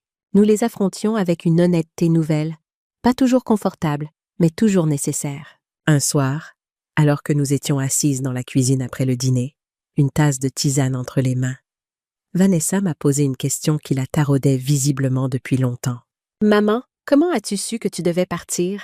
Quitter papa, je veux dire. » Après toutes ces années, j'ai réfléchi un moment avant de répondre, tournant ma tasse entre mes mains, regardant la vapeur s'élever dans la lumière tamisée de la cuisine. Je ne suis pas sûre qu'il y ait eu un moment précis. C'était plutôt une accumulation. Des années à ignorer les signes, à me convaincre que les choses allaient s'améliorer, que je me faisais des idées. J'étais devenue experte dans l'art de ne pas voir ce qui était juste devant mes yeux. Puis un jour, j'ai trouvé les messages sur son téléphone. Il l'avait laissé sur la table de la cuisine pendant qu'il prenait une douche, et il avait sonné. Je n'aurais pas dû regarder, peut-être, mais quelque chose m'a poussée à le faire. Des messages à cette jeune femme, son assistante, explicite, sans ambiguïté possible. Et quelque chose en moi s'est brisé. Pas mon cœur, non. Il était déjà fissuré depuis longtemps. Quelque chose de plus profond.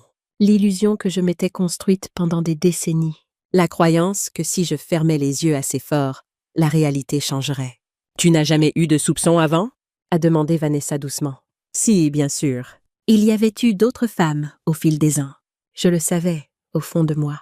Les retards inexpliqués, les voyages d'affaires un peu trop fréquents, les coups de téléphone qu'il prenait dans une autre pièce. Mais je trouvais toujours des excuses. Pour lui, pour notre famille, pour toi. Je ne voulais pas te priver de ton père. Je ne voulais pas détruire l'image de la famille parfaite que nous avions construite. Alors je restais et je souffrais en silence. Vanessa a baissé les yeux vers la table. Et au final, c'est lui qui m'a privé de toi. Ces mots étaient lourds de regret, de culpabilité, de cette douleur particulière qui vient quand on réalise trop tard ce qu'on a perdu. Je n'ai pas répondu. Il n'y avait rien à ajouter. Les faits parlaient d'eux-mêmes. « Comment tu as fait pour ne pas me haïr ?» a-t-elle demandé d'une voix tremblante. « Pendant ces 3 ans où je refusais de te voir, de te parler. Comment tu as fait pour ne pas me détester ? Je t'ai détesté parfois, ai-je admis honnêtement, parce que le moment appelait la vérité, pas le réconfort facile. Pas toi vraiment, mais ce que tu me faisais subir. La douleur de ton rejet était insupportable certains jours. Je me réveillais le matin en pensant à toi, et cette pensée me nouait l'estomac. Je voyais des mères et des filles ensemble dans la rue, et je devais détourner le regard. C'était comme un deuil, mais pire, parce que tu étais toujours vivante, juste inaccessible. Elle a essuyé une larme sur sa joue, sa lèvre inférieure tremblant. Mais je n'ai jamais cessé de t'aimer, ai-je continué. Tu es ma fille. Tu as grandi dans mon ventre. Tu as pris tes premiers pas dans mes bras. J'ai séché tes premières larmes. Cette partie-là ne pouvait pas changer. Peu importe ce qui se passait entre nous. L'amour d'une mère, ce n'est pas conditionnel. C'est inconditionnel, même quand ça fait mal. Surtout quand ça fait mal. Je ne sais pas si j'aurais pu être aussi forte que toi, a-t-elle murmuré. La force n'a rien à voir là-dedans. C'était de la survie. J'ai fait ce que je devais faire pour continuer à vivre, pour me lever chaque matin, pour mettre un pied devant l'autre. Et une partie de ça, c'était de garder une porte ouverte pour toi, même si je ne savais pas si tu passerais un jour par cette porte. Même quand l'espoir semblait fou, je ne pouvais pas abandonner complètement. Elle s'est levée maladroitement, son ventre rendant chaque mouvement plus difficile, et est venue m'enlacer. Je l'ai tenue contre moi, sentant les mouvements du bébé entre nous, comme un rappel de la vie qui continuait, qui se renouvelait, qui nous donnait une nouvelle chance. Je suis tellement contente de l'avoir franchie, cette porte, a-t-elle dit contre mon épaule. Moi aussi, ai-je murmuré. Moi aussi. Les dernières semaines de grossesse ont apporté leur lot d'inconfort et d'anticipation. Vanessa avait du mal à dormir, le bébé appuyant sur sa vessie et ses côtes. Je me levais parfois au milieu de la nuit pour lui préparer une tisane et lui tenir compagnie dans ces heures sombres où l'anxiété semble plus grande qu'elle ne l'est vraiment. « Et si quelque chose tournait mal ?» me demandait-elle un soir, les yeux grands dans la pénombre de la cuisine. « Et si je ne suis pas capable de m'en occuper ?» Toutes les nouvelles mères ont ces peurs, lui ai-je assuré. Je les ai eues aussi quand je t'attendais, mais tu apprendras. Nous apprenons toutes en faisant, et tu ne seras pas seule. Elle a hoché la tête, pas totalement convaincue, mais un peu rassurée. Nous avons parlé cette nuit-là des premières semaines après sa propre naissance, des nuits blanches et des moments de doute, mais aussi des instants de joie pure qui compensaient tout le reste. Je lui ai dit comment elle avait souri pour la première fois, comment elle avait agrippé mon doigt avec une force surprenante, comment j'avais su à ce moment-là que je ferais n'importe quoi pour la protéger. 3 semaines plus tard, après 18 heures de travail, Lily Ruby-Lemaire est entrée dans le monde avec un cri puissant qui démentait sa petite taille. Je suis restée aux côtés de Vanessa tout au long du travail, lui tenant la main, lui épongeant le front, lui murmurant des encouragements quand la douleur semblait insurmontable. J'ai vu ma fille devenir mère, et quelque chose en moi s'est transformé aussi.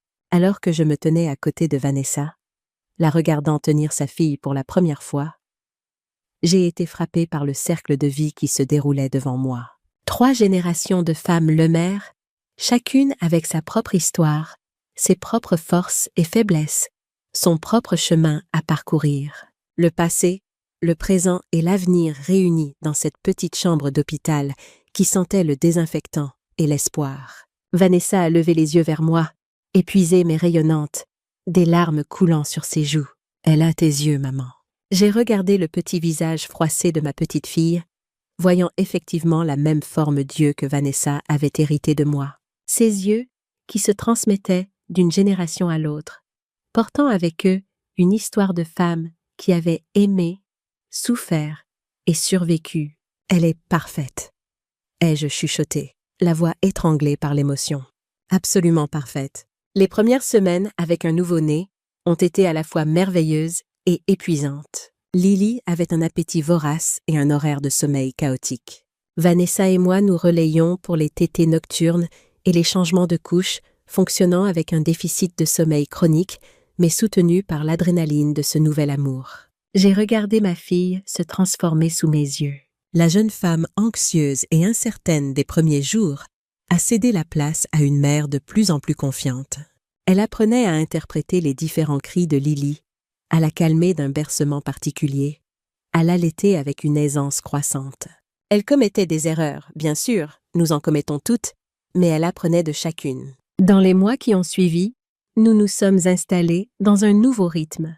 Vanessa et Lily sont restées avec moi plus longtemps que prévu initialement, 3 mois au lieu d'1. Mais c'était une décision mutuelle née de la praticité et d'un confort croissant l'une avec l'autre plutôt que de la dépendance. Quand elles ont finalement déménagé dans l'appartement de Vanessa, c'était avec un plan solide en place. Je garderais Lily 3 jours par semaine pendant que Vanessa travaillait, et elle utiliserait une crèche à proximité pour les 2 autres jours. Nous aurions des dîners du dimanche ensemble, une nouvelle tradition pour ancrer notre relation reconstruite. Les premières semaines de cette nouvelle routine n'ont pas été sans défi. Lily était un bébé difficile, sujette aux coliques et aux nuits agitées. Vanessa, épuisée et débordée, m'appelait parfois à 3 heures du matin, en larmes, se demandant si elle était faite pour être mère. « Est-ce que ça va toujours être aussi dur ?» me demandait-elle, la voix brisée par la fatigue. « Est-ce que ça va s'améliorer un jour ?»« Ça s'améliore, » lui promettais-je. « Les premières semaines sont les plus difficiles. Ton corps récupère, tu apprends à connaître ton bébé, tout est nouveau et effrayant. Mais ça devient plus facile, je te le promets. » Je faisais alors le trajet jusqu'à son appartement. Prenais le bébé dans mes bras et laissais ma fille dormir quelques heures précieuses. Ce n'était pas de l'ingérence ou une façon de prendre le contrôle. C'était de l'amour en action, ce genre de soutien pratique que les familles sont censées s'offrir les unes aux autres. Ruby, fidèle à elle-même, est devenue une sorte de grand-mère honoraire pour Lily. Elle venait souvent avec des plats mijotés et des histoires de sa propre expérience de mère, offrant cette sagesse que seules les années peuvent apporter. « Tu fais du bon travail », disait-elle à Vanessa. « Arrête de te comparer à une image de perfection qui n'existe pas.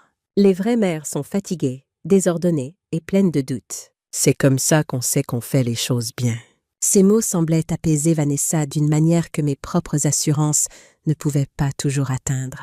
Peut-être parce que Rubis n'avait aucune histoire avec elle, aucun bagage de conflits passés. Elle était simplement une femme sage qui offrait son expérience sans jugement. Carole et Michel ont également joué leur rôle, offrant de garder Lily occasionnellement pour que Vanessa puisse avoir quelques heures pour elle. La communauté que j'avais construite pendant mes années de solitude était maintenant devenue le filet de sécurité de ma fille et de ma petite-fille. C'était un cercle vertueux de générosité que je n'aurais jamais imaginé possible dans mes jours les plus sombres. Jacques, lui, restait en marge. Il avait rencontré Lily une fois, lors d'une visite brève et maladroite organisée par Vanessa, dans un effort de maintenir une sorte de lien familial. Il avait tenu le bébé comme on tient un objet fragile dont on ne sait que faire, puis s'était rapidement excusé en invoquant un rendez-vous urgent. Je l'ai regardé partir depuis la fenêtre de Vanessa, cet homme avec qui j'avais passé presque 30 ans de ma vie, et j'ai ressenti une étrange sérénité. Il n'avait plus de pouvoir sur moi. Il n'avait plus de pouvoir sur nous. « C'est mieux ainsi », avait dit Vanessa après son départ. « Je ne veux pas qu'elle grandisse avec ses attentes et ses conditions. Je veux qu'elle soit libre d'être elle-même, d'être imparfaite, d'être authentique. » Ces mots m'avaient ému profondément.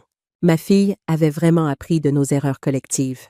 Un soir de printemps tardif, alors que Lily venait d'avoir 4 mois, Vanessa et moi étions assises dans mon jardin, regardant les roses fleurir. Les mêmes roses que j'avais plantées quand j'avais emménagé, maintenant matures et épanouies, leurs pétales veloutés libérant un parfum enivrant dans l'air tiède du soir. J'ai beaucoup réfléchi aux portes, a dit Vanessa soudainement, brisant le silence confortable qui s'était installé entre nous. « Aux portes ?» ai-je demandé, surprise par le changement de sujet.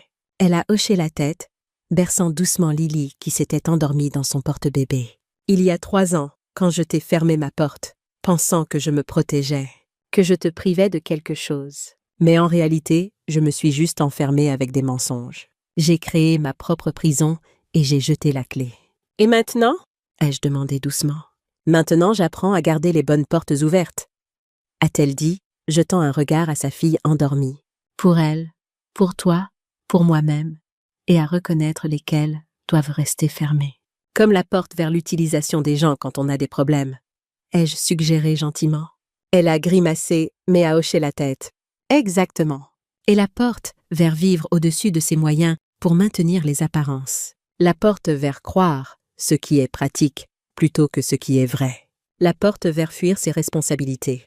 J'ai tendu la main et serré la sienne. Ce sont de bonnes portes à fermer.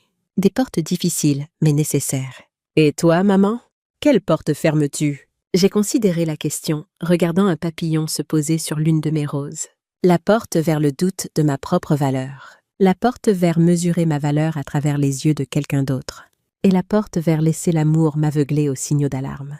Vanessa est restée silencieuse un moment, absorbant mes paroles. Tu penses que tu ouvriras un jour la porte vers une autre relation? Après papa, je veux dire. La question m'a surprise. Je n'avais pas beaucoup pensé au rendez-vous amoureux depuis le divorce, trop concentré sur la survie puis la reconstruction. Mon cœur s'était habitué à sa solitude, et cette solitude était devenue une compagne familière plutôt qu'un vide à combler. Je ne sais pas, ai-je dit honnêtement. Peut-être un jour, si je rencontre quelqu'un qui respecte mes limites et apprécie ce que j'ai construit ici. Quelqu'un qui comprend que je ne suis plus la femme que j'étais. Celle qui acceptait d'être diminuée pour maintenir la paix. Mais je ne cherche pas. Je suis contente de ma vie telle qu'elle est. Même avec une fille chaotique et un bébé qui pleure perturbant ta tranquillité? A demandé Vanessa avec un petit sourire. J'ai ri, ce rire sincère qui venait du fond du cœur. Même avec ça. Surtout avec ça. Ma solitude n'était jamais un choix, tu sais. C'était une conséquence. Maintenant que vous êtes revenu dans ma vie, je réalise à quel point vous m'aviez manqué. Comme sur un signal, Lily s'est agitée et a commencé à gémir. Vanessa s'est levée pour s'occuper d'elle, la soulevant avec l'aisance de la pratique. Je les ai regardées. Cette fille qui m'avait autrefois fermé sa porte, et cette petite fille qui en avait ouvert une nouvelle. Et j'ai ressenti un profond sentiment de paix. La vie avait continué à présenter des défis, comme elle le fait toujours. Le travail de Vanessa traversait des hauts et des bas. Les nuits sans sommeil avec un nourrisson testaient sa patience et sa résilience. Les souvenirs de ce qui s'était passé entre nous ressurgissaient parfois, apportant avec eux des vagues de tristesse et de regret. Mais nous les affrontions ensemble maintenant, avec honnêteté et patience. Un dimanche matin de juin, alors que je préparais le petit déjeuner dans ma cuisine ensoleillée, j'ai entendu Vanessa descendre les escaliers avec Lily dans les bras. Le bébé gazouillait joyeusement, ses petites mains battant l'air. Le soleil entrait à flot par la fenêtre, illuminant la cuisine d'une lumière dorée qui rendait tout plus beau. « Bonjour mes beautés », ai-je dit en les accueillant avec un sourire. Vanessa m'a embrassée sur la joue et a installé Lily dans sa chaise haute. Elle avait l'air plus reposée que d'habitude, plus légère d'une certaine façon. Il y avait une étincelle dans ses yeux que je n'avais pas vue depuis longtemps. « J'ai quelque chose à te dire, maman. » J'ai posé la spatule et me suis tournée vers elle, une pointe d'inquiétude me traversant. « Quoi? » J'ai reçu une promotion hier, responsable de projet, avec une augmentation de salaire significative. « Oh, Vanessa, c'est merveilleux. » Je l'ai serrée dans mes bras, le soulagement et la fierté se mélangeant dans ma poitrine. « Tu le mérites tellement. Tout ton travail acharné, ta persévérance, ça paie enfin. » Elle s'est reculée, les yeux brillants de larmes contenues. Ça veut dire que je peux enfin commencer à rembourser mes dettes plus vite. Et dans 1 an ou 2, je pourrais peut-être acheter un petit appartement. Quelque chose à moi, comme tu as fait avec cette maison. L'idée que ma fille suivait mes traces, non pas dans l'échec et la reconstruction forcée, mais dans l'aspiration à l'indépendance et à la propriété, m'a remplie d'une joie que je n'aurais pas cru possible il y a quelques années. Elle apprenait de mon exemple, pas en répétant mes erreurs, mais en s'inspirant de mes succès. « Tu n'as pas besoin de te presser, » ai-je dit. L'important, c'est d'avancer à ton rythme, de façon durable.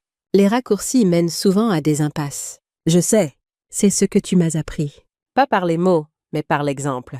En regardant ce que tu as construit ici, Brique par brique, jour après jour, je me suis rendu compte que les choses les plus précieuses prennent du temps.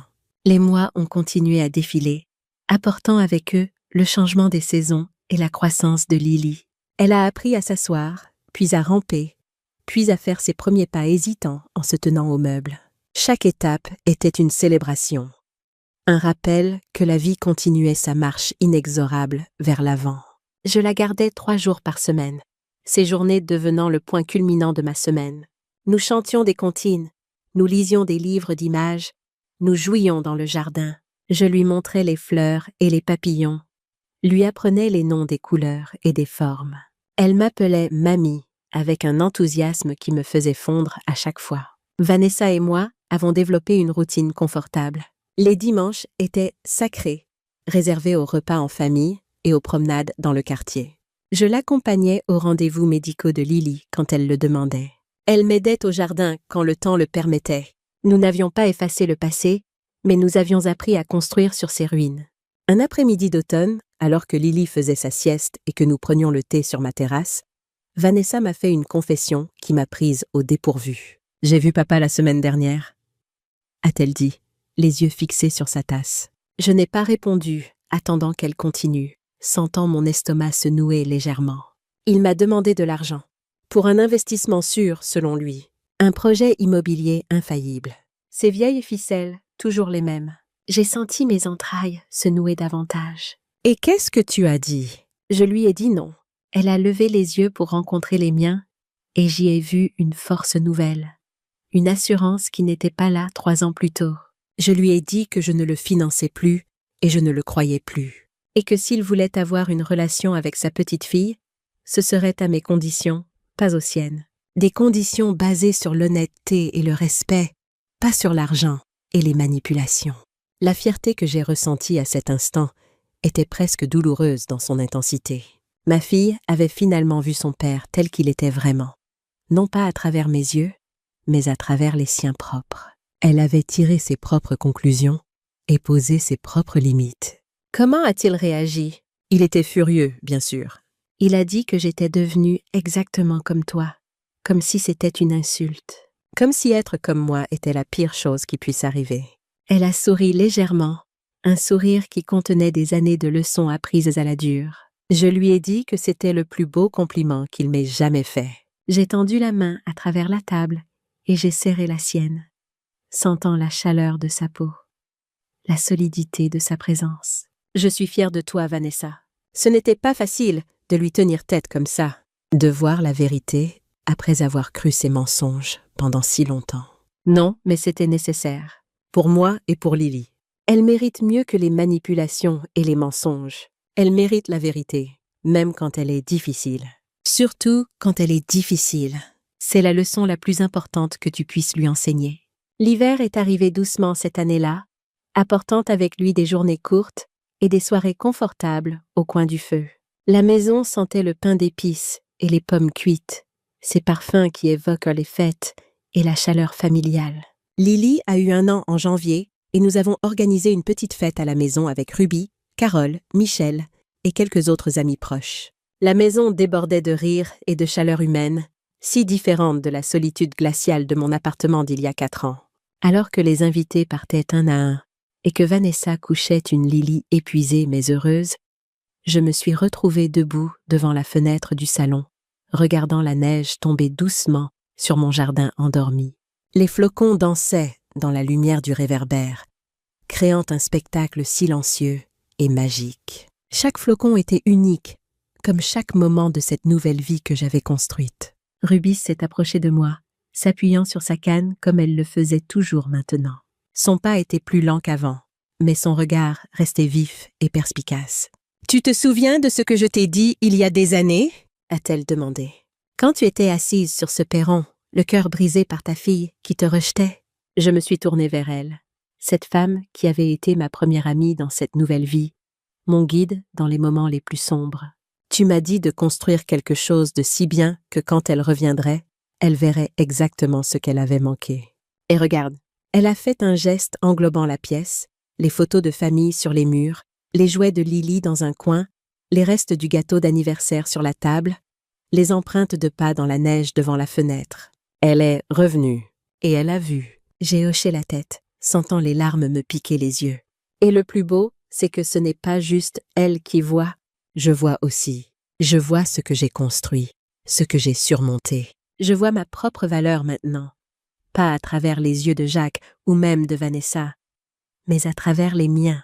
Ruby m'a tapoté le bras avec affection, ce geste si familier maintenant. C'est ça, la vraie victoire, ma chère. Pas de prouver quelque chose aux autres, mais de te prouver quelque chose à toi-même. Vanessa nous a rejointes, ayant fini de coucher Lily. Elle avait l'air fatiguée mais heureuse. Cette fatigue bien heureuse des mères qui ont passé une journée à célébrer leur enfant. « De quoi parlez-vous, toutes les deux » a-t-elle demandé en s'approchant. « Des portes » ai-je répondu. « Et de ce qu'on trouve quand on a le courage de les ouvrir. » Le printemps suivant, Vanessa a fait son premier versement sur un petit appartement dans le même quartier que ma maison. Ce n'était pas grand-chose. 2 chambres au 2e étage d'un immeuble modeste, mais c'était à elle. Acheté avec l'argent qu'elle avait économisé centime par centime, avec un prêt qu'elle avait obtenu sur la base de son propre historique de crédit, patiemment reconstruit. La signature chez le notaire a été un moment de pure émotion. Je me tenais à côté d'elle, tandis qu'elle apposait son nom sur les documents officiels.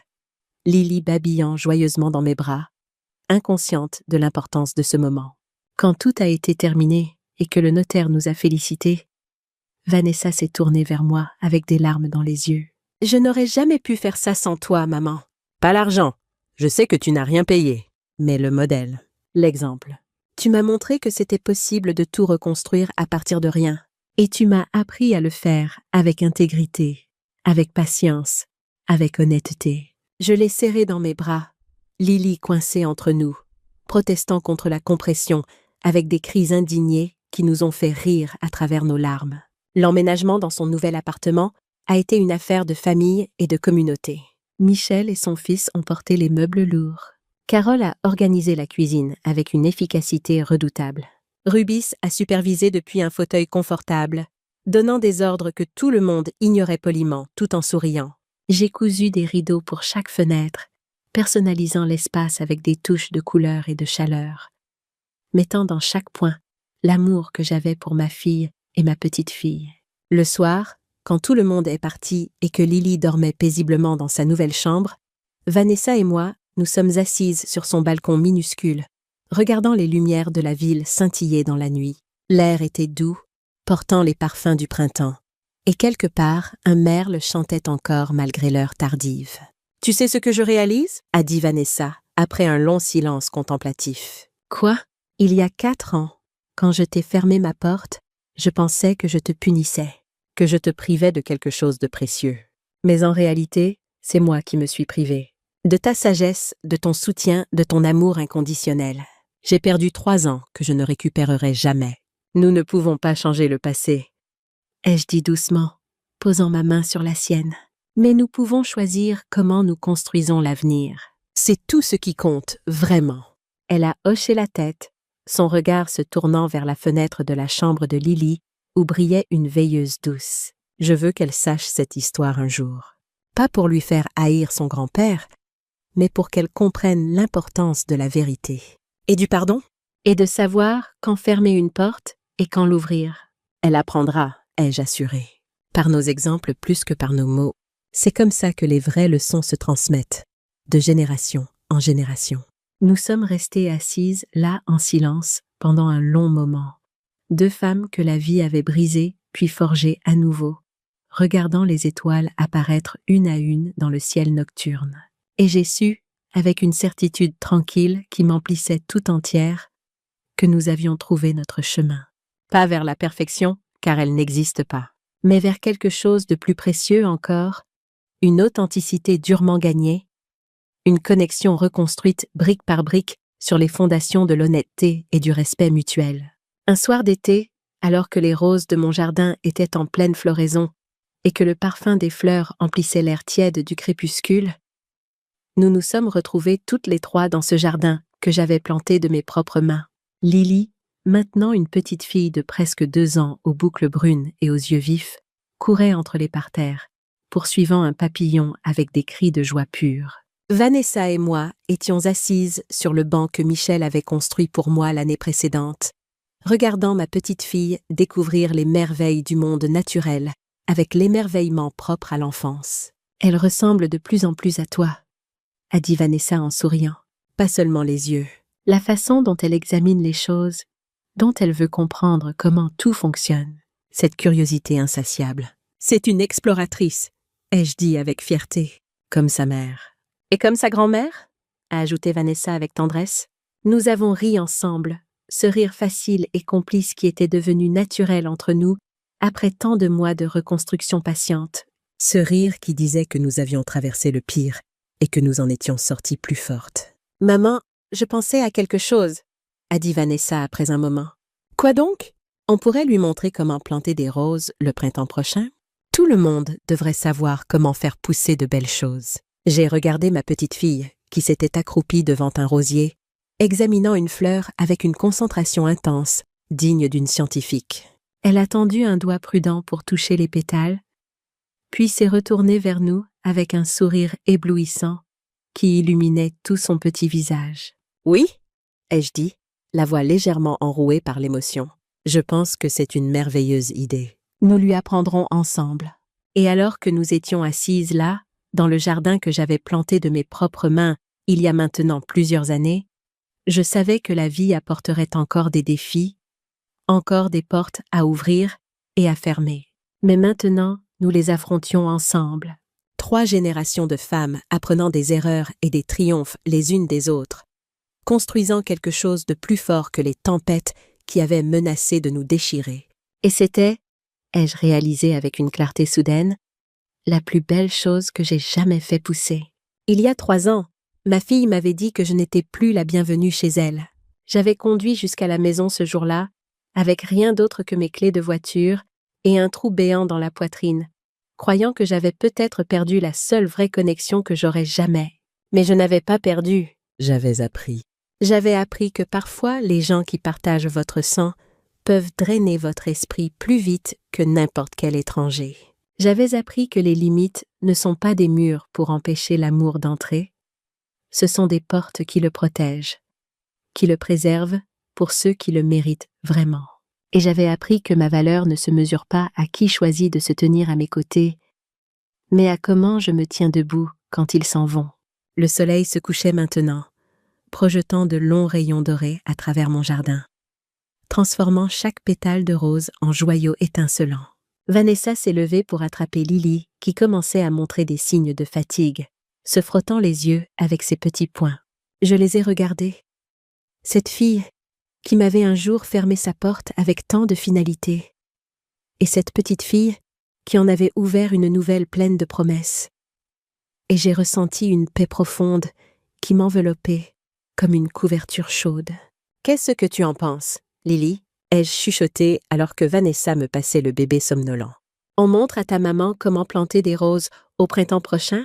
Tout le monde devrait savoir comment faire pousser de belles choses. » Lily a gazouillé en réponse, agrippant une mèche de mes cheveux avec ses petits doigts potelés. Et Vanessa a ri, ce rire ouvert et sincère qui était devenu si familier au cours de ces derniers mois, ce rire qui me réchauffait le cœur chaque fois que je l'entendais.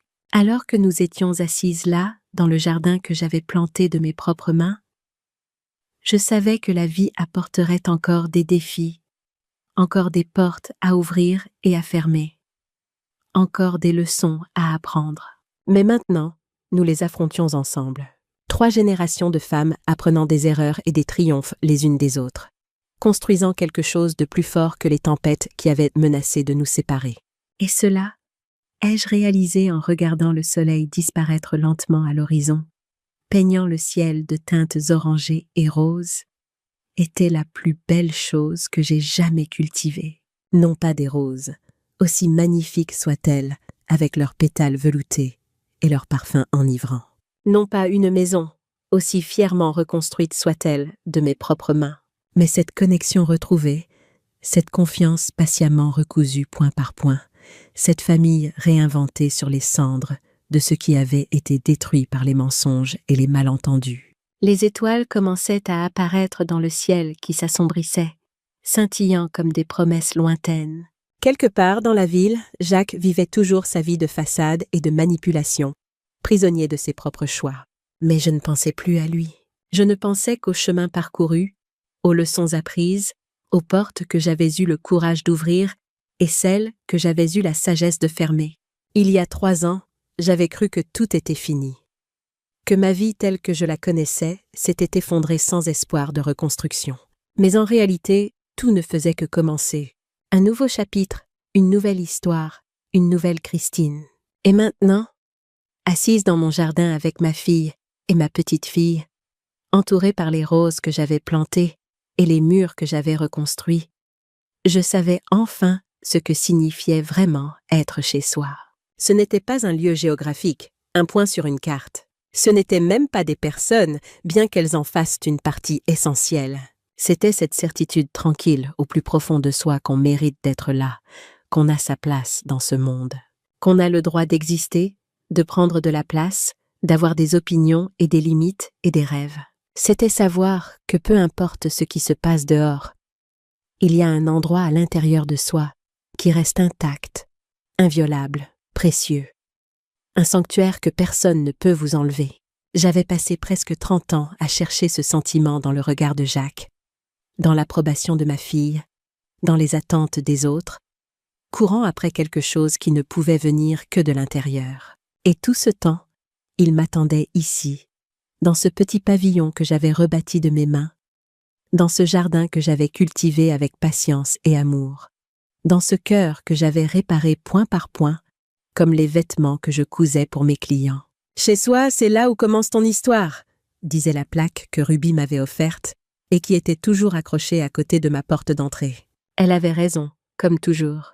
Mais j'ajouterai maintenant quelque chose à cette sagesse. Chez soi, c'est aussi là où on choisit comment cette histoire continue, où on décide quels chapitres écrire et lesquels refermer définitivement.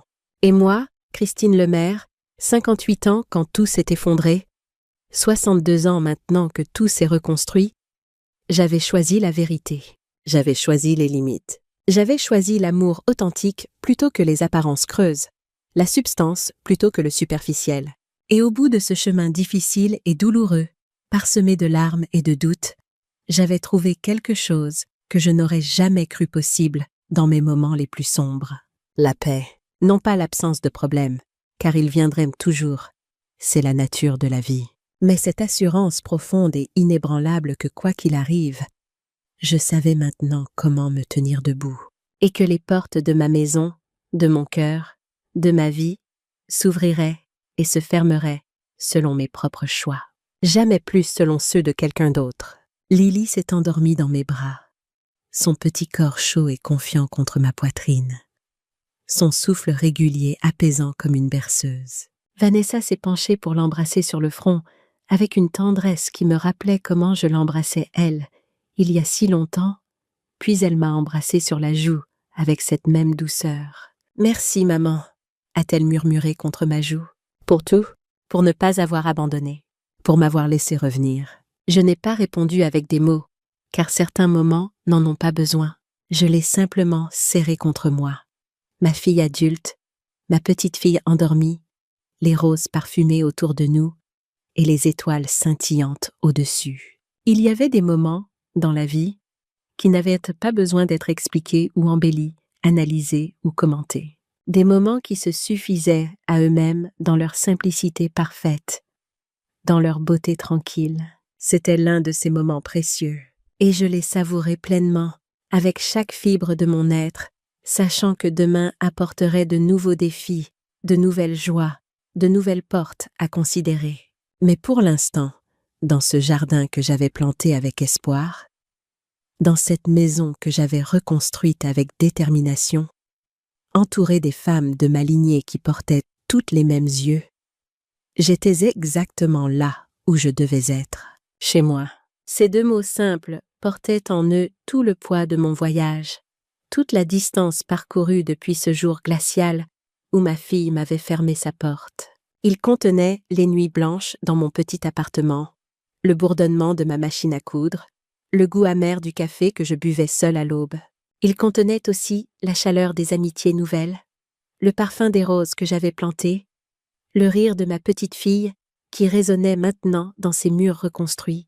Les semaines qui ont suivi cette soirée dans le jardin ont apporté leur lot de petits bonheurs quotidiens. Lily a prononcé ses premiers vrais mots, Mamie étant l'un d'eux, ce qui m'a fait pleurer de joie devant Vanessa, qui riait de ma réaction émotive. Je lui ai appris à faire des bouquets avec les fleurs du jardin, ses petites mains maladroites arrachant parfois plus de pétales qu'elle n'en gardait, mais son enthousiasme était contagieux. Un matin d'automne, alors que les feuilles commençaient à prendre leur teinte dorée et que l'air portait cette fraîcheur particulière qui annonce le changement de saison, Rubis m'a appelée avec une nouvelle qui m'a remplie de tristesse et de gratitude mêlée. « Christine » a-t-elle dit de sa voix devenue plus frêle ces derniers mois. « Je vais déménager. Ma fille Sophie insiste pour que je vienne vivre près d'elle à Marseille. Avec mes problèmes de santé, elle a probablement raison. » Mon cœur s'est serré. Ruby avait été ma première amie dans cette nouvelle vie, celle qui m'avait tendu la main quand je n'avais rien, celle qui m'avait donné le conseil qui avait changé ma perspective sur tout. L'idée de la perdre, même si ce n'était qu'une question de distance, me faisait mal. « Tu vas me manquer terriblement, » ai-je dit, la gorge nouée. « Et toi aussi, ma chère, mais tu n'as plus besoin de moi maintenant. Tu as ta fille, ta petite fille, ta maison, ton entreprise. Tu as construit exactement ce que je t'avais dit de construire. Et c'est magnifique !» Elle a fait une pause et j'ai entendu l'émotion dans sa voix quand elle a repris. « Je suis tellement fière de toi, Christine, de tout ce que tu as accompli. Tu es la preuve vivante qu'il n'est jamais trop tard pour recommencer. » Son départ, quelques semaines plus tard, a été un moment de profonde émotion. Nous avons organisé une petite fête d'adieu dans mon jardin, avec tous les amis qu'elle avait contribué à rassembler autour de moi au fil des années. Carole et Michel étaient là, ainsi que Diane, Éléonore Chen et son mari, et tant d'autres visages qui étaient devenus familiers et chers. Vanessa a fait un discours touchant, remerciant Rubis d'avoir pris soin de sa mère quand elle n'avait pas été capable de le faire elle-même. Les larmes coulaient librement, mais c'étaient des larmes de gratitude autant que de tristesse.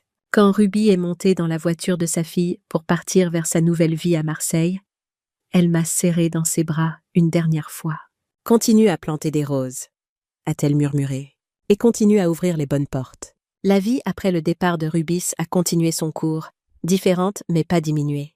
Nous nous appelions régulièrement, partageant les nouvelles de nos vies respectives. Elle adorait le climat méditerranéen et avait déjà trouvé un nouveau cercle d'amis pour ses cafés hebdomadaires. Et moi, j'avais appris à porter avec moi la sagesse qu'elle m'avait transmise, même en son absence. L'hiver suivant a apporté une surprise inattendue. Jacques, qui avait été si absent de nos vies, est tombé gravement malade. Une crise cardiaque l'avait laissé affaibli et, pour la première fois de sa vie, véritablement vulnérable. Vanessa m'a annoncé la nouvelle avec une expression complexe sur le visage, mélange de préoccupation filiale et de rancœur non résolue. « Je ne sais pas quoi faire, maman », a-t-elle admis. « Une partie de moi veut aller le voir, parce que c'est mon père malgré tout. Mais une autre partie se souvient de tout ce qu'il nous a fait, à toi et à moi. » Je l'ai écouté sans essayer de l'influencer dans un sens ou dans l'autre. C'était sa décision à prendre, son propre chemin à tracer. Je lui ai simplement dit que, quelle que soit sa décision, je la soutiendrais. Finalement, elle a choisi d'aller le voir à l'hôpital, mais elle m'a demandé de l'accompagner. Pas pour me réconcilier avec lui, a-t-elle précisé, mais parce que j'ai besoin de toi à mes côtés. C'était la première fois que je revoyais Jacques depuis le divorce, près de 5 ans plus tôt. Le temps et la maladie l'avaient changé. L'homme arrogant et manipulateur que j'avais connu semblait avoir rétréci. Ses yeux autrefois si assurés maintenant pleins d'une vulnérabilité que je ne lui avais jamais vue. Vanessa lui a parlé brièvement, lui montrant des photos de Lily sur son téléphone. Il a regardé les images de sa petite fille avec une expression indéchiffrable. Peut-être du regret pour tout ce qu'il avait manqué, peut-être simplement de la curiosité. Je ne saurais jamais vraiment ce qui se passait dans son esprit. Quand nous sommes partis, il a tendu la main vers moi. Un geste que je n'attendais pas. « Christine » a-t-il dit d'une voix affaiblie, « je suis désolée. » Je ne sais pas si ses excuses étaient sincères ou simplement motivées par la peur de la mort. Mais à ce moment-là, j'ai réalisé que cela n'avait plus d'importance. J'avais fait la paix avec mon passé, non pas en le pardonnant nécessairement, mais en choisissant de ne plus lui permettre de définir mon présent ou mon avenir. J'ai hoché la tête, rien de plus, et nous sommes partis. Sur le chemin du retour, Vanessa m'a demandé comment je me sentais. Libre, ai-je répondu après un moment de réflexion. Je me sens libre. Elle a pris ma main et l'a serrée, comprenant parfaitement ce que je voulais dire. Jacques a survécu à sa crise cardiaque, mais il est resté diminué, ayant besoin d'aide pour les tâches quotidiennes. Vanessa a établi une routine de visite occasionnelle, toujours à ses propres conditions, jamais en cédant à ses tentatives de manipulation. Elle avait appris à maintenir des limites saines, à offrir de la compassion sans se laisser exploiter. C'était une leçon difficile, mais elle l'avait apprise. Le printemps est revenu, et avec lui le moment que nous attendions toutes. Par une matinée ensoleillée d'avril, Vanessa, Lily et moi, nous sommes retrouvés dans mon jardin, armés de gants de jardinage, de petites pelles et de plants de rosier. Lily, maintenant âgée de 2 ans et demi, était surexcitée à l'idée de mettre les mains dans la terre. « Regarde, mamie !» a-t-elle crié en brandissant une poignée de terre humide. « C'est sale !»« Oui, ma chérie, » ai-je ri. « Et c'est dans cette terre que les plus belles choses poussent. » J'ai guidé ses petites mains pour creuser un trou, lui montrant comment positionner délicatement les racines du rosier, comment tasser la terre autour et arroser généreusement. Vanessa nous regardait, un sourire tendre sur les lèvres, prenant des photos avec son téléphone. « Tu lui enseignes plus que le jardinage », a-t-elle dit doucement. « Je lui enseigne que les belles choses prennent du temps », ai-je répondu, « et de la patience, et beaucoup d'amour. Comme notre famille », a ajouté Vanessa. « Exactement comme notre famille. » Quand nous avons terminé, 3 nouveaux rosiers se dressaient fièrement à côté de ceux que j'avais plantés il y a des années. Les anciens, matures et fleuris, semblaient accueillir les nouveaux venus, leur offrant l'ombre protectrice de leurs branches. C'était une image parfaite de ce que nous avions construit ensemble, l'ancien et le nouveau, les cicatrices et la croissance, le passé et l'avenir entrelacés. Lily, épuisée par ses efforts de petite jardinière, s'est endormie sur une couverture étendue sur la pelouse. Vanessa et moi nous sommes assises près d'elle, profitant du soleil printanier et du chant des oiseaux. « Maman » a dit Vanessa après un long silence contemplatif. « Merci. Pourquoi me remercies-tu ? Pour tout. Pour ne pas avoir renoncé à moi quand j'en aurais mérité. Pour m'avoir montré qu'il était possible de se relever après une chute, pour être la grand-mère que je rêvais pour ma fille. » J'ai passé mon bras autour de ses épaules, l'attirant contre moi comme je le faisais quand elle était enfant. « Tu n'avais pas besoin de me remercier. C'est ce que font les mères.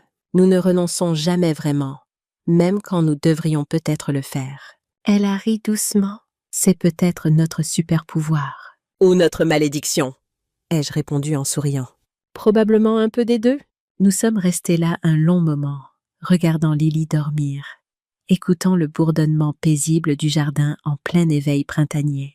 Les abeilles butinaient les premières fleurs, les papillons dansaient dans la brise tiède, et quelque part au loin, un chien aboyait joyeusement. La vie ordinaire dans toute sa beauté extraordinaire.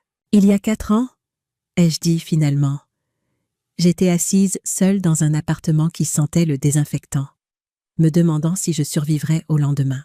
Et maintenant, regarde où nous en sommes. Regarde ce que nous avons construit. Vanessa a suivi mon regard autour du jardin, vers la maison aux murs verts, vers sa fille endormie, vers les rosiers nouvellement plantés. « C'est magnifique !»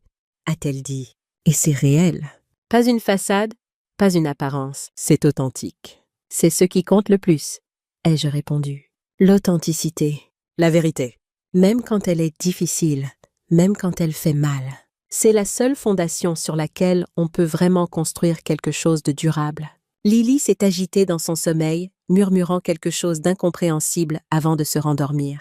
J'ai regardé son petit visage paisible, ses traits qui portaient l'empreinte de 3 générations de femmes, et j'ai ressenti une gratitude si profonde qu'elle m'a coupé le souffle.